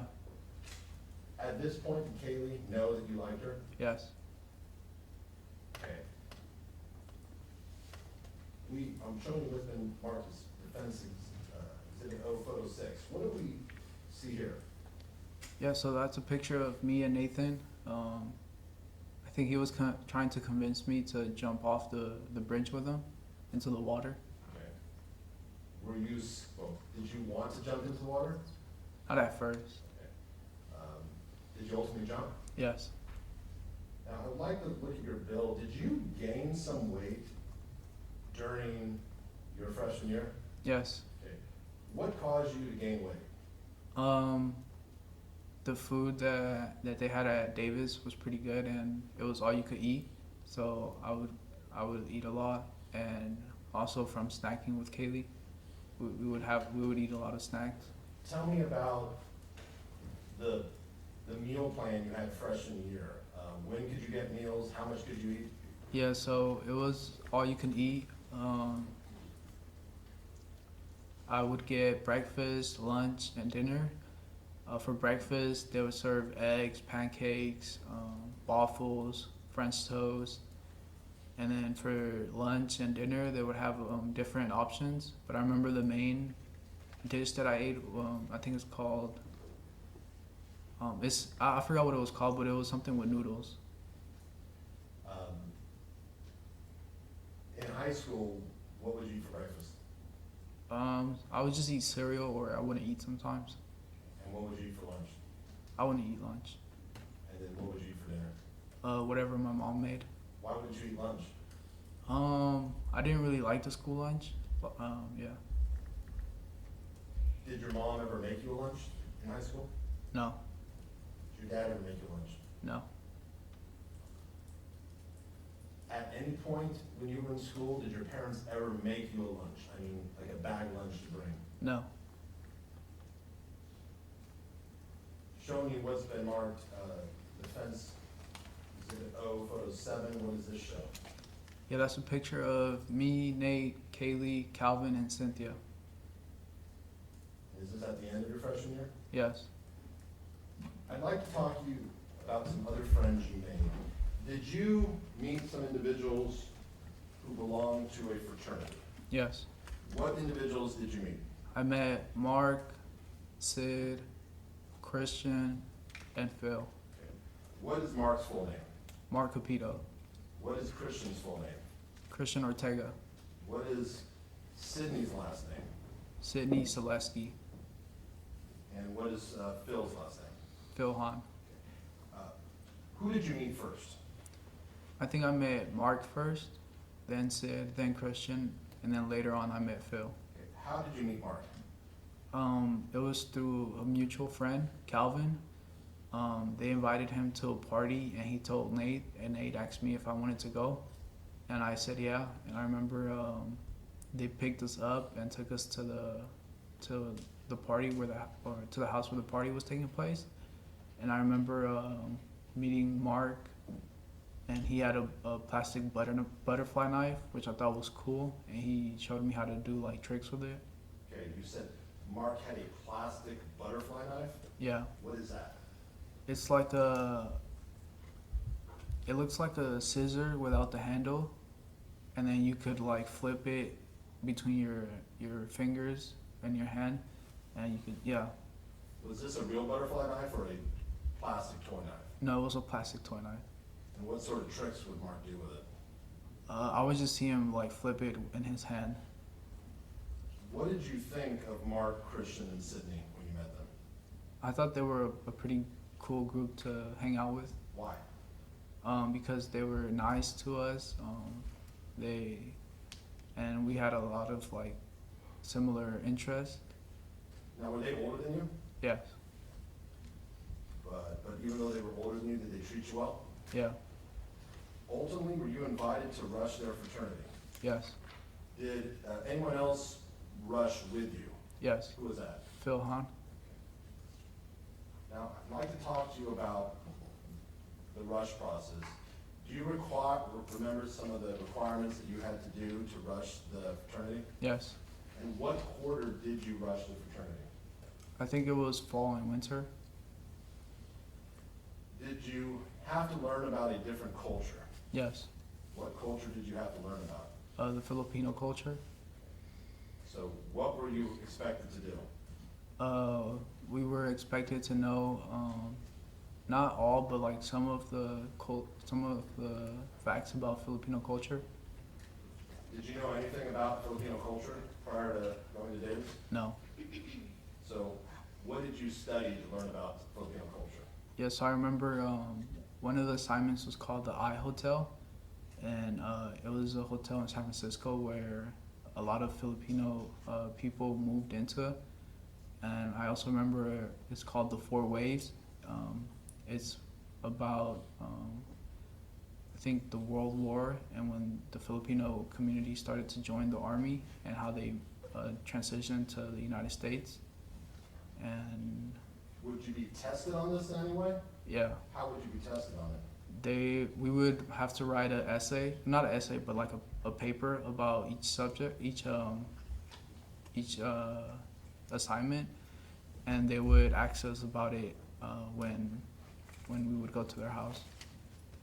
Did you pass that part of the rush requirement? Not all of it, but yeah. We heard testimony from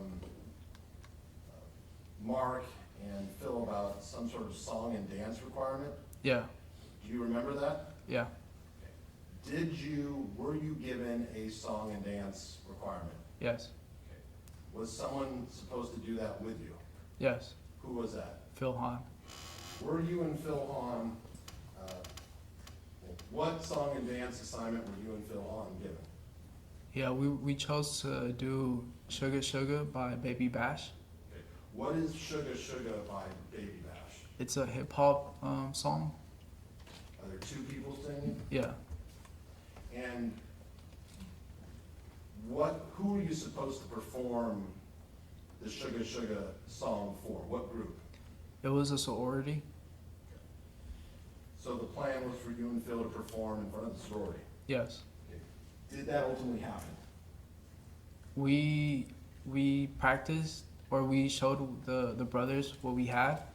I remember at first we had the lyrics down, but the dance, the choreograph for the dance wasn't really good. It was pretty bad. So they disapproved of it, and we ended up not performing it to the sorority, just to the brothers. So you performed the Sugar Sugar dance, for the brothers. Yes. And what did they think of it? They thought it was pretty bad, so they said that we wouldn't perform it to the sorority. So we heard testimony from Phil Hahn that there was a requirement of cookies and cream with some song and dance. Do you know what he was talking about? Yeah.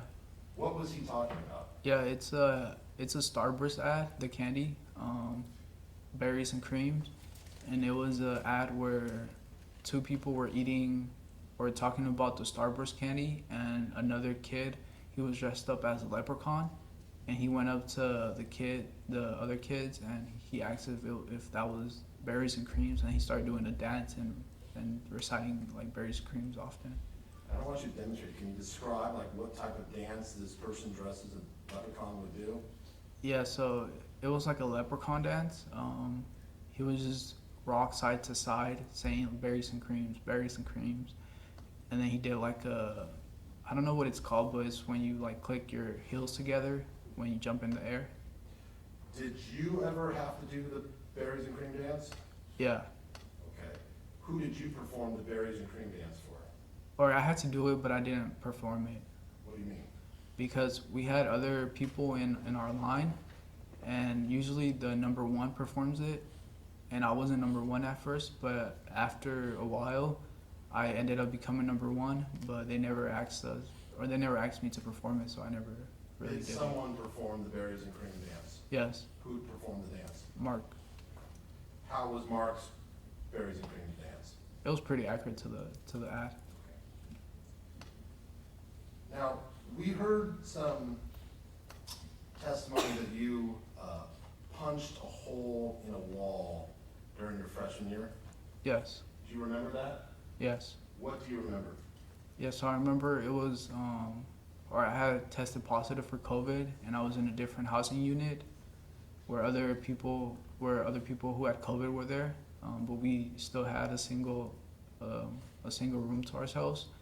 And I remember taking a placement exam for chemistry, and I think the reason I punched a hole was because I was upset that I didn't pass it, and I punched the hole in the wall. Okay, let's back up. What, did you get COVID? Yeah, What quarter did you get COVID? I think the end of fall quarter. And when you got COVID, were you allowed to stay in your dorm room by yourself? No, Where did you have to go? you had to go to a separate housing unit where other people who had COVID were. And how long were you required to remain in that separate housing unit? I think 30 days.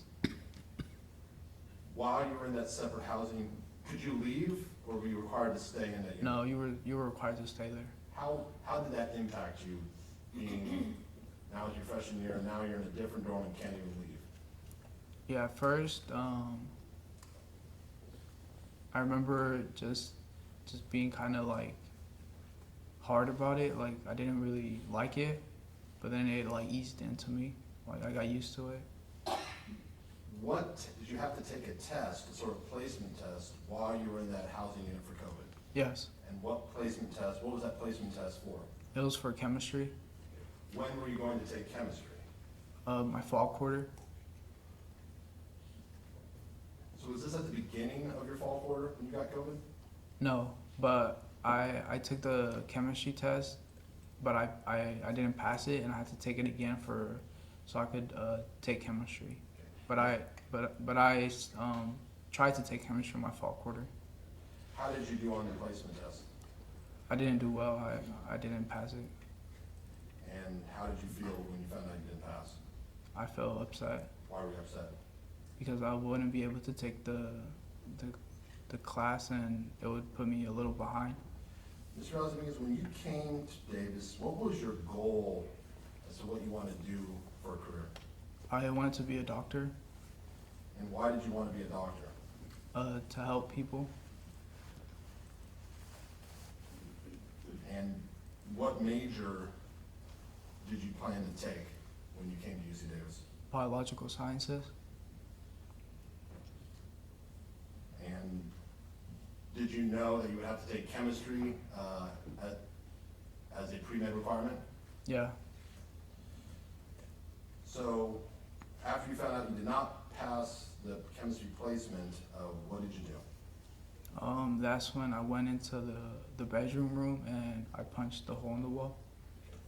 What type of material was it that you punched? It wasn't. Like sheetrock? Yeah, I think it was sheetrock. It wasn't hardwood. Had you ever punched a wall before in your life? Yeah, I remember. I think I was 16, and me and my dad got into an argument, and I went to the backyard and started punching the garage wall. And those are the only 2 times you punched a hole in your wall at that point in your life? Yeah. Did you know what happened to the hole? Did someone patch it, or No, I don't know. were you able to finally move back to your own dorm? Yes. What sort of sports would you do your freshman year?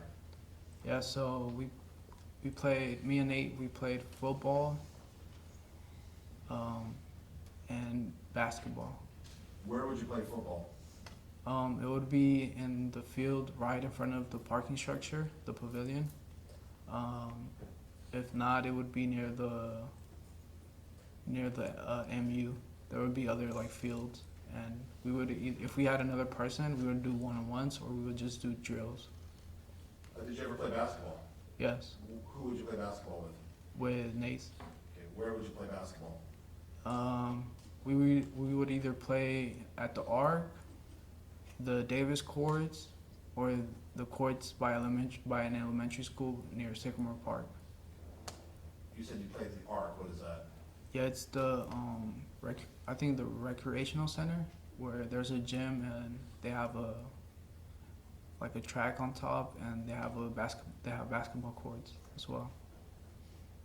And you said you played basketball at the elementary school next to Sycamore Park? Yeah, How many times do you think you played there? probably like 5 times. Did you ever work out with Kaylee? Yeah. What would the two of you do? So we would only do ab workouts together and we would run together, but then we would separate and we would do weights differently since we did like different weights. We didn't like have the same strength. But yeah, we would meet up towards the end to run and to do ab workouts. Where would you go to the gym? Is that what you would do? Yeah. Even though you were no longer playing sports on a team, was it still important for you to stay physically fit? Yeah. Why? I just grew up to be active, so I kind of wanted to stay active and stay in shape. Mr. Dominguez, we saw your transcript from your freshman year. How do you feel you did academically your freshman year? I think I did, at least for fall quarter, I think I did pretty good. The classes weren't that hard. But I do remember taking later on in my winter and spring quarter, taking chemistry, biology, and calculus, and I do remember those classes were a lot harder. I remember failing calculus. I'd like to take you back to high school. Was it hard for you to earn A's in most of your classes? No, the classes were pretty easy. Okay. So, if you did all your work, could you get an A? Yeah, When would you do your work? I would do it during the class. Did you find the classes you were taking at Davis more challenging than you expected? Yes. How so? Yeah, they required a lot more studying, and there was a lot more homework that they gave out compared to high school.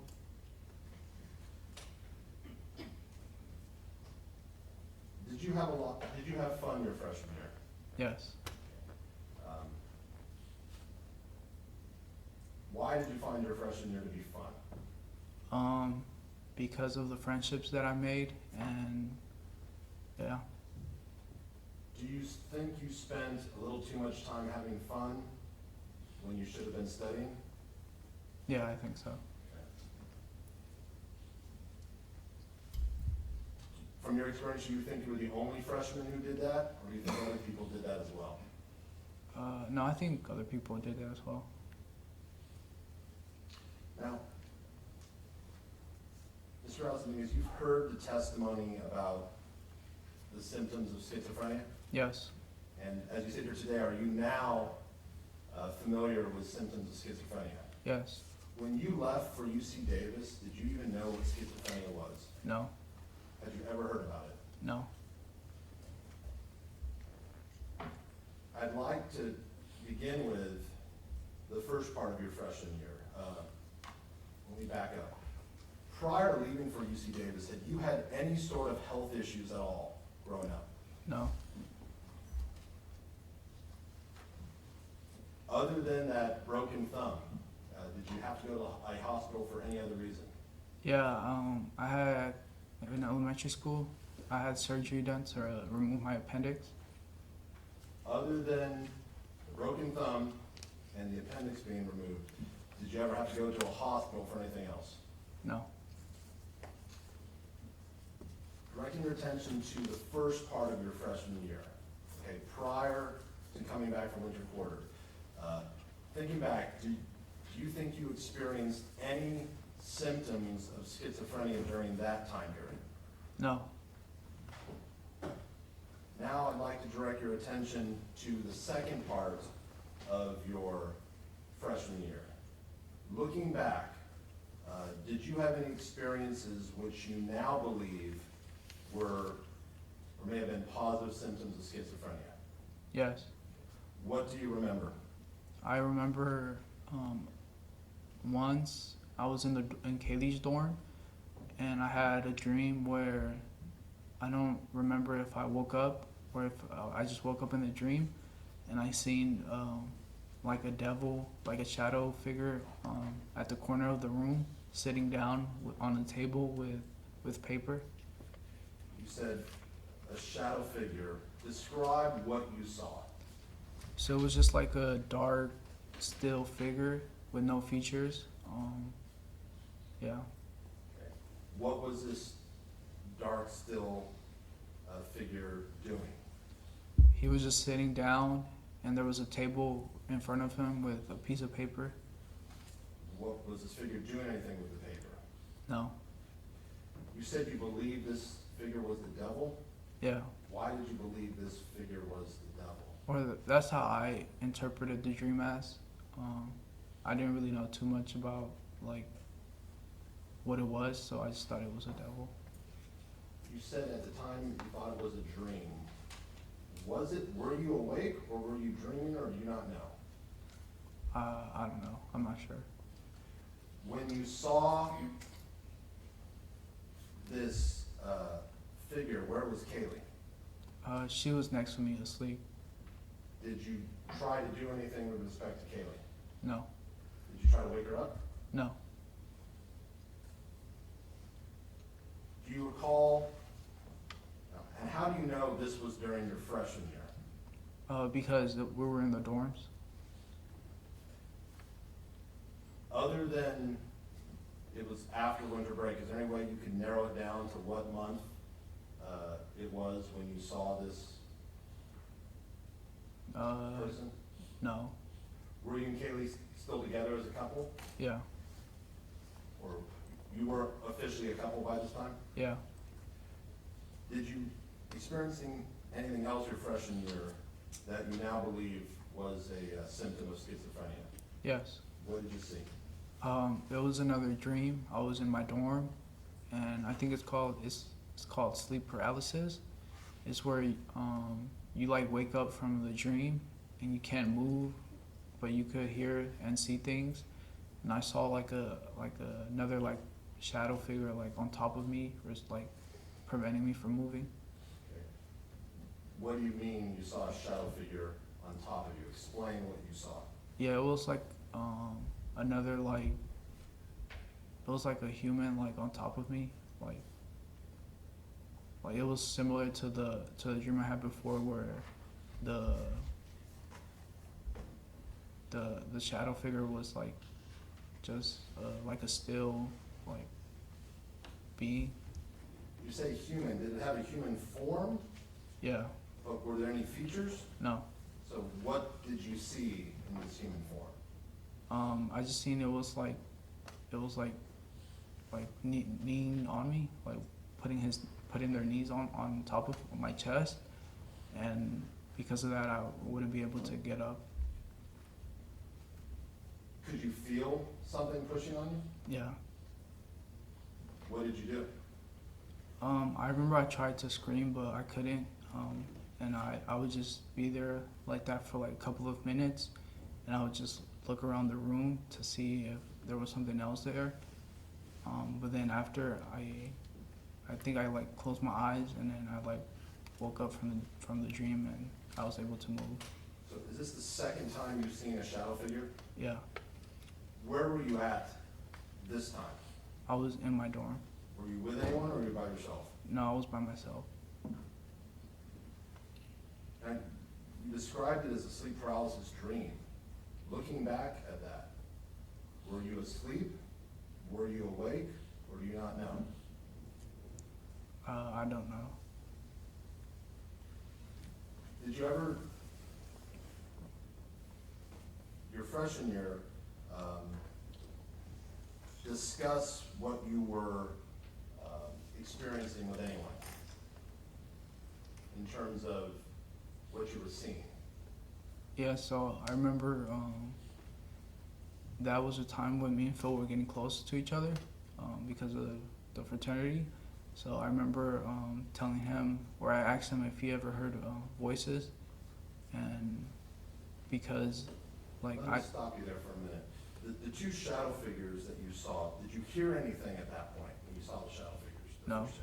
No. Okay, at some point, did you begin to experience something that you thought were voices? Yes.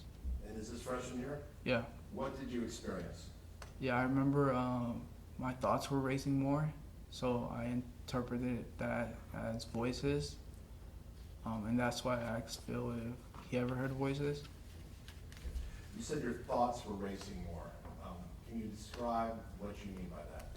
Yeah, so I would have more thoughts coming into my head out of like nowhere. Like I would just think of like random things. Did this concern you at all at the time? Not that much. Was it anything you'd ever experienced before in your life? These racing thoughts coming into your head? No. So what did you recall where you had your conversation with Phil at? I remember it was in his car. I don't remember where we were specifically, but I do remember it was in his car.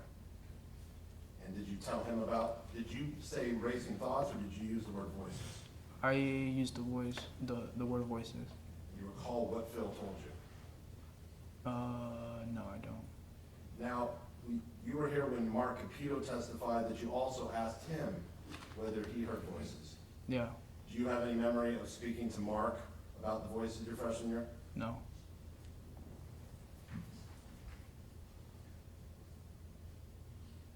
After your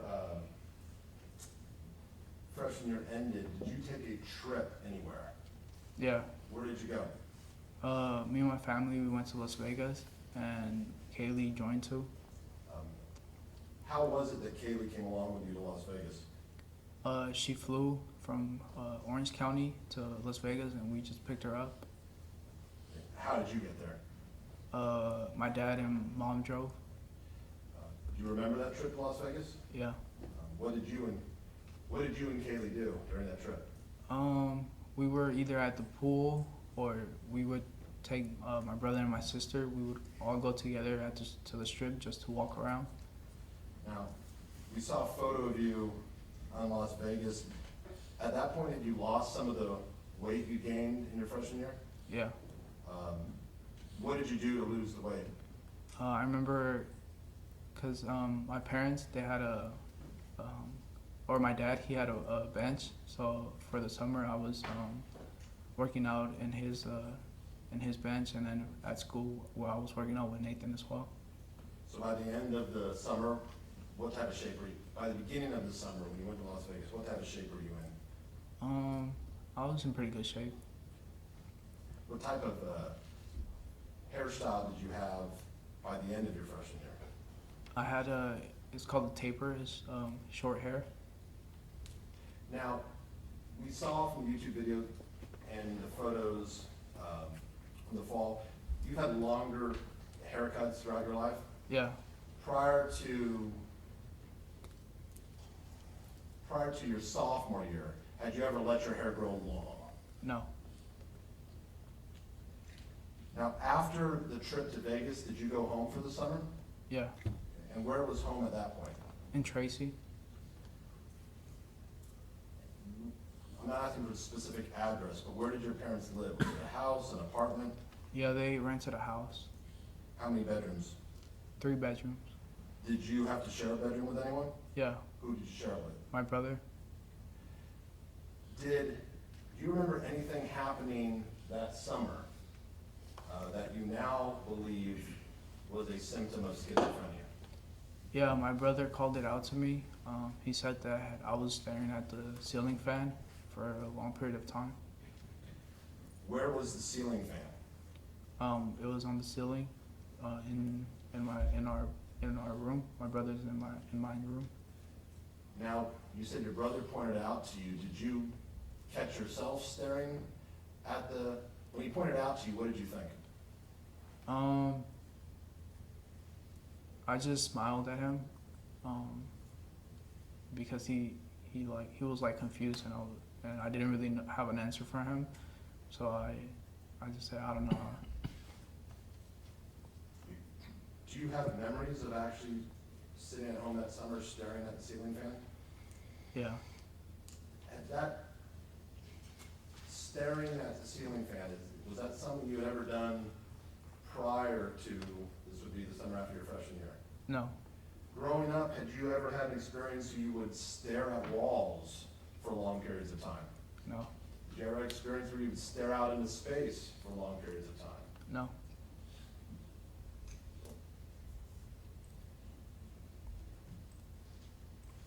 Anything else you remember about that summer, which you now believe was a symptom of schizophrenia? No. Now, sir, we're at the summer of 2021. At this point, had you ever heard of schizophrenia before? No. Did you know anything about the symptoms of schizophrenia? No. Did you think you've now seen the two shadow people, you've had the racing thoughts, now you're staring at a ceiling fan. Did you think something was wrong with you? No. Okay.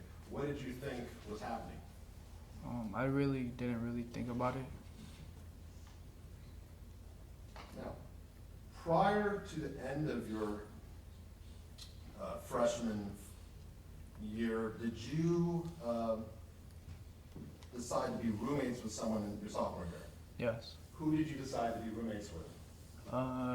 It was between me, Nathan, and Calvin. We talked about getting a room together, and we decided to room together and look for apartments.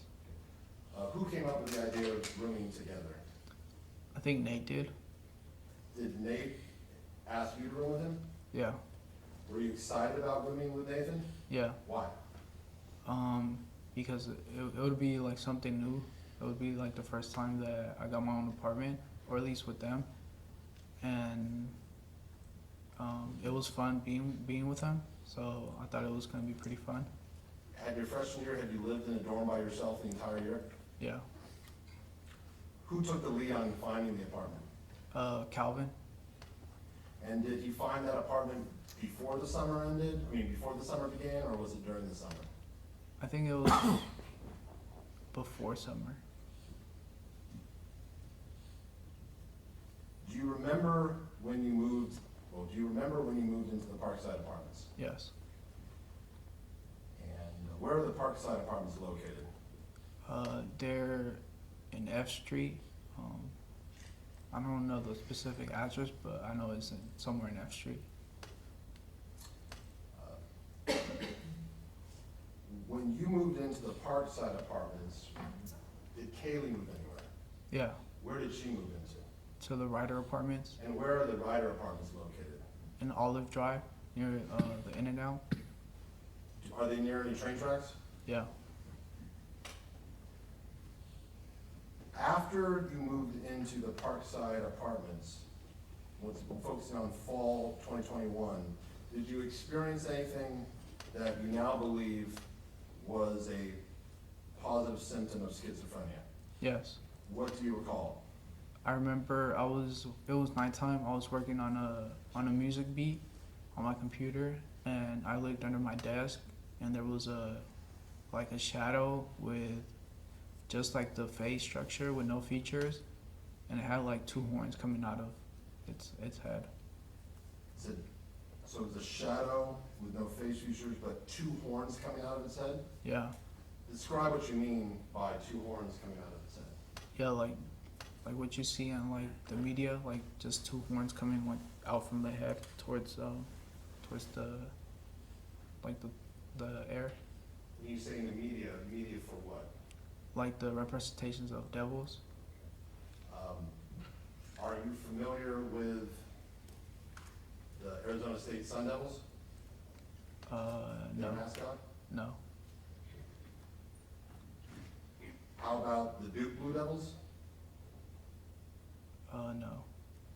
How about the Davis High Blue Devils? I heard of the Davis being referred as to the Blue Devils. Have you seen kind of images in the media of a devil figure with horns and a tail? Yeah. Is that the type of horns you were talking about? Yeah.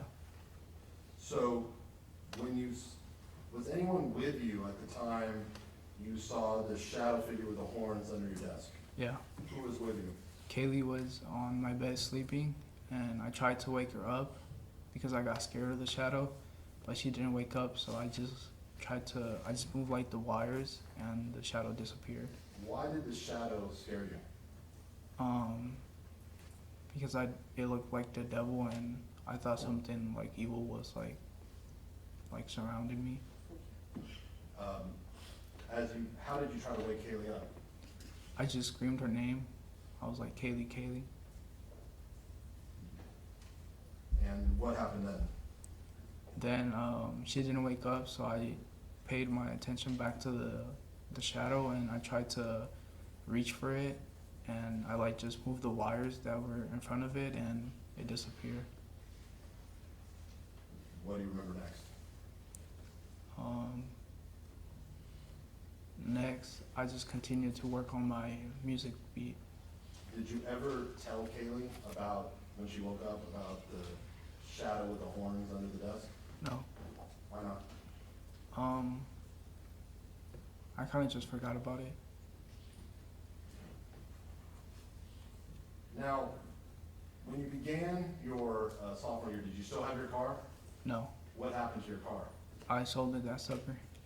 You sold it that summer? Yeah. So what method of transportation did you have during your sophomore year? Yeah, I had a bike, or I would walk, or take the bus. Did you have a bike throughout your full sophomore year? No, just the beginning and middle, not the end of it. What happened to your bike? It was stolen. Do you remember which quarter your bike was stolen? I think near the winter quarter. After your bike was stolen, did you get another bike your sophomore year? No. How would you get from the Parkside Apartments to the Ryder Apartments when you would go to visit Kaylee? I would either walk or ride my bike. I would walk along the train tracks, because if you follow the train tracks, it goes to a gate that like has an opening at the railroad station in Davis, and I would just cross the train tracks and go through the gate that was open, and I would be at the Ryder's apartment. It would be like a shortcut. Let's begin with, Let's stop there. Okay, so mark your spot, counsel. Mr. Dominguez, thank you for your testimony this morning. You can return to counsel. Okay, thank you. Okay, on this Monday, let's take our midday break, a full lunch hour break. We'll be back at 1:30 for testimony. As we've done, the three-part admonition is in play at all times. Do not discuss, do not form opinions, do not research. And I'll see you back this afternoon for the session. Thank you, folks.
It's a case that shocked the quiet college town of Davis in the spring of 2023. Several people stabbed, 2 people killed, and an unknown suspect on the run for days. Hello, I'm Laura Painter, and welcome to this ABC 10 Plus special looking into the Davis stabbings investigation and trial of suspect Carlos Dominguez. Here's a brief timeline of events. On April 27th, David Breaux was found dead in Davis's Central Park. 2 days later, on April 29th, UC Davis student Karim Abou Najm was stabbed in Sycamore Park. Then, a homeless woman was stabbed inside her tent on May 1st. She survived. That third stabbing helped police determine these cases were connected. Finally, on May 4th, about a week since the first attack, Carlos Dominguez was arrested. It was almost immediately after learning the names of the victims, an outpouring of support from the Davis community and beyond was seen. On April 30th, 2024, a year since the death of Karim Abou Najm, a vigil was held by his family. ABC 10's Becca Hamburger was there, learning their emotional story. Here in Davis's Sycamore Park, a deadly stabbing took the life of 20-year-old Karim Abou Najm exactly a year ago. He was walking home on this very path when he was randomly attacked. But now this path is renamed for him, just one of many ways the community is honoring his life.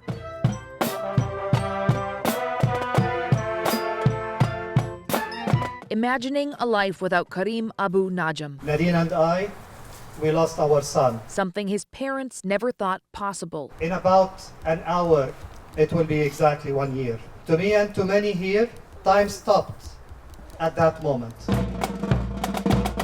Flanked by more than 200 members of the Davis community, Abou Najm's parents unveiled a memorial bench honoring their son near the spot where he was killed. May the trees whisper his name and the birds sing his glory.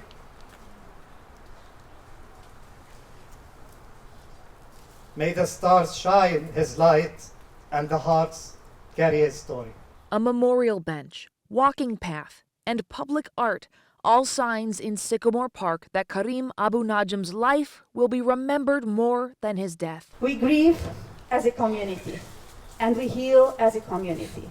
And once more, your presence is a great solace to us. And his memory will help students in the form of scholarships. Together, we have managed to start 3 awards at UC Davis that inspire change, innovation, creativity, and collaboration, all inspired by what Karim stood for. It's truly amazing how the family has been so strong in the midst of this tragedy. What a shining light they have been. For the community to come out and to honor the memory and also to see their tremendous strength. It's just been very, very moving. Abou Najm was the second victim. The first was David Breaux, and 2 days ago the community remembered his life. May 4th marks 1 year since the suspect, Carlos Dominguez, was arrested. Just days before Karim Abou Najm was remembered by family and friends, the first victim, David Breaux, was honored. On April 27, 2023, the city of Davis named the corner of B Street and 3rd Street Compassion Corner in David's honor, echoing the art bench project he created in 2013 to create a gathering and listening space. His sister talked with ABC 10 and had this to say about her late brother. David was someone who reminded us we are capable of compassion no matter who we are, no matter what walk of life we come from. And he just was a constant reminder that compassion can live and does live. The memorials for the two victims came exactly a year after each of their deaths. Now let's take a look at the day Carlos Dominguez was arrested. Here are the details from ABC 10's Jeannie Nguyen on May 4th, 2023. We've made an arrest. It's what the Davis community has been hoping for all week after 3 people were stabbed and 2 of them killed. That would be 21-year-old Carlos Dominguez. During a press conference today, Davis Police Chief Darren Pytel says Carlos Dominguez was a UC Davis student up until last week. Chief Pytel credits the community in helping officers track down Dominguez yesterday afternoon. Yesterday afternoon, we had about 15 callers over near central West Davis, near Sycamore Park, and they reported seeing a person who matched the description. Sycamore Park was the location where police say Dominguez stabbed and killed UC Davis student Karim Najm on Saturday night. 2 days before that, police say Dominguez stabbed and killed David Breaux at Central Park. Then this week, police say he stabbed a woman in her tent at 2nd and L Street. When police found him yesterday, he was just a few blocks from Sycamore Park. Chief Pytel says he was wearing nearly the same thing when he committed those crimes and had a large knife in his backpack. Police also say Dominguez lives at a home near Hawthorne and 8th, just a few blocks from Sycamore Park. Just about an hour ago, placed him under arrest on 2 counts of homicide for David Breaux and Najm, Karim Najm, and for 1 count of attempt murder. Police do say there is evidence the victims fought back because Dominguez had injuries on his hands and wrists. Following today's announcement, Davis Mayor Will Arnold assured the community that they can finally let their guard down. The individual believed to be responsible for these horrific, brutal attacks is no longer free to terrorize our community. Then, the next day on May 5th, Dominguez made his first appearance in court for an arraignment. ABC 10's Becca Habiger was there with the latest. We think the family of Carlos Reales Dominguez was in the courtroom today, but let me tell you what we know. Dominguez's defense attorney met with a group of people after the hearing. Now, it's not uncommon for a defense attorney to meet with a defendant's family after such a hearing. We also recognized at least one of the people in the group from photos of Dominguez with his family that we have found on social media in recent days. But when we approached the group to ask about Dominguez, this is what they had to say. No conocemos a Carlos, no sé por qué están preguntándonos de él. We don't know Carlos. I don't know why you are asking about him, he says. Another man adds, we tried talking with the people who had conferenced after the hearing with the public defender representing Carlos Reales Dominguez, seeking any information we can get on this young man accused of murdering 2 people and attempting to murder a 3rd. In a hearing that started at 1:30 and lasted less than 12 minutes, Dominguez appeared handcuffed and sullen. He kept his gaze downward, speaking only when the judge asked him a direct question. Mr. Dominguez, is that your true name? Judge Daniel Woke read the charges, 2 counts of murder with enhancements for willful, deliberate, and premeditated murder and using a deadly weapon, and 1 count of attempted murder with enhancements for premeditation, using a deadly weapon, and inflicting great bodily harm. The prosecutor also added case enhancements for multiple murders, the violence of the alleged crimes, and the suspect's danger to society. Your Honor, I would acknowledge receipt of the complaint, enter not guilty pleas to all counts and denials to all enhancements. As for the question of bail, it was originally set at $4 million, but the prosecutor asked the judge to make Dominguez ineligible for bail, so he would have to stay in custody for now. It took 2 lives and it almost cost a 3rd person their life. Given that the danger that the defendant represents to the public, I would ask that no bail be set.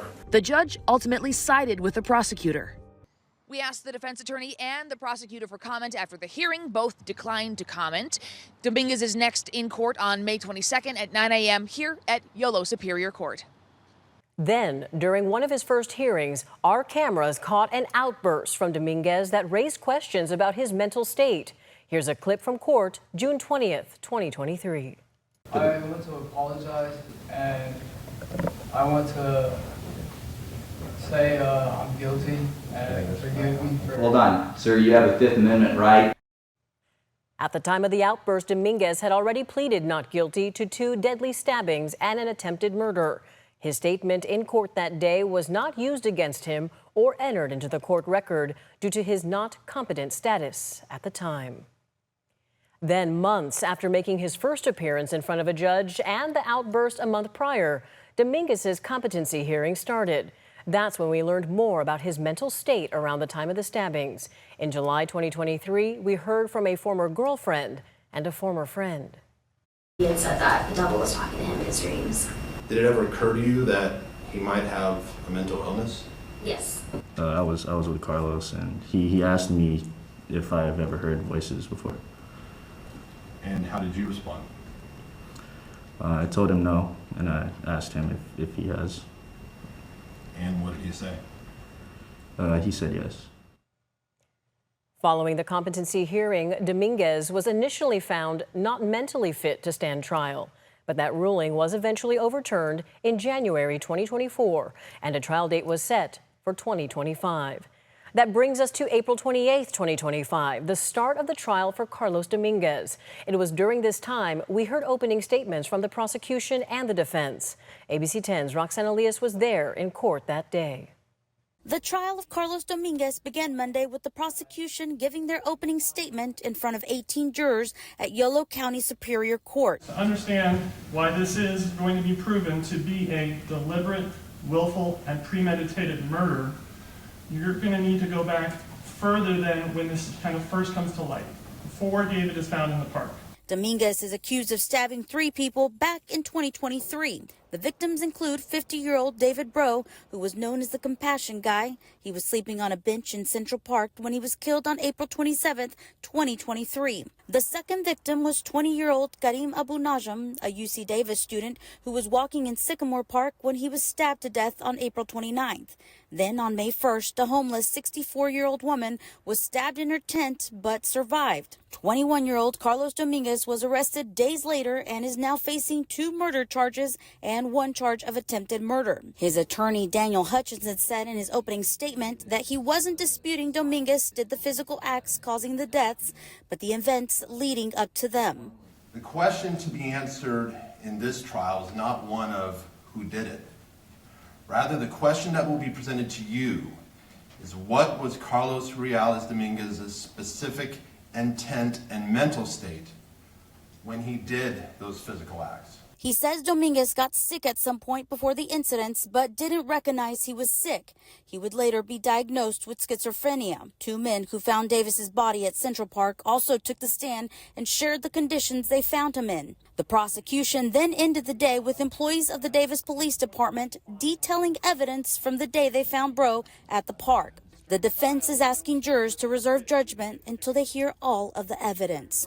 Please keep in mind, as I mentioned earlier, that this trial is not just about the physical acts that Mr. Reales Dominguez did, but also what was happening in his mind when he did them. It was on day 3 of the trial when we heard for the first time from the sole survivor, Kimberly Guillory. She painted a vivid picture of the moment she was attacked. ABC 10's Roxanne Elias has the details from court that day. Are you the one that was assaulted? Yes. What happened? I don't know. He just ripped open the tent and started punching me, and then he went to one of the other tents and the other tent. Davis stabbing victim Kimberly Guillory was visibly shaken in court on Wednesday after prosecutors played the audio from her 911 phone call on May 1st. The 66-year-old, who was homeless at the time of the stabbings, took the stand for about an hour and a half, recalling what she was doing earlier that day. She says she was visiting a friend and returned to her tent that night when it was dark. She remembered everyone at a campsite being asleep, and so she went into her tent, sat down, and started looking at her phone. She described someone coming up behind her where she was sitting and coming down on her with a knife. Guillory says at the time she wasn't sure she was being stabbed and thought someone was just punching her. At first, it took her breath away, and then it continued, and that's when she began to feel pain. In court, Guillory said she began screaming, and her friends from the campsite came to her rescue. They came running towards me, and that's when they grabbed him and started fighting with him, trying to get a hold of him. I turned around and Isaac said, "Oh my God, you're bleeding." And then all of a sudden I felt blood just gush out of my back, the back of me. And that's when it really started to hurt. Guillory also described seeing Carlos Dominguez's face through the opening in her tent made by the knife when she was being stabbed. Following the attack, she says she spent several weeks in the hospital, and it took her about a month or 2 to fully recover. I do remember him looking at me, though, with this look like this, like he was angry that he wasn't able to continue doing what he was doing. You can watch the full video of the opening statements and testimony from Guillory on the free ABC 10 Plus TV streaming app. Follow the case's latest major developments on abc10.com. Thank you so much for watching. I'm Laura Painter. See you next time.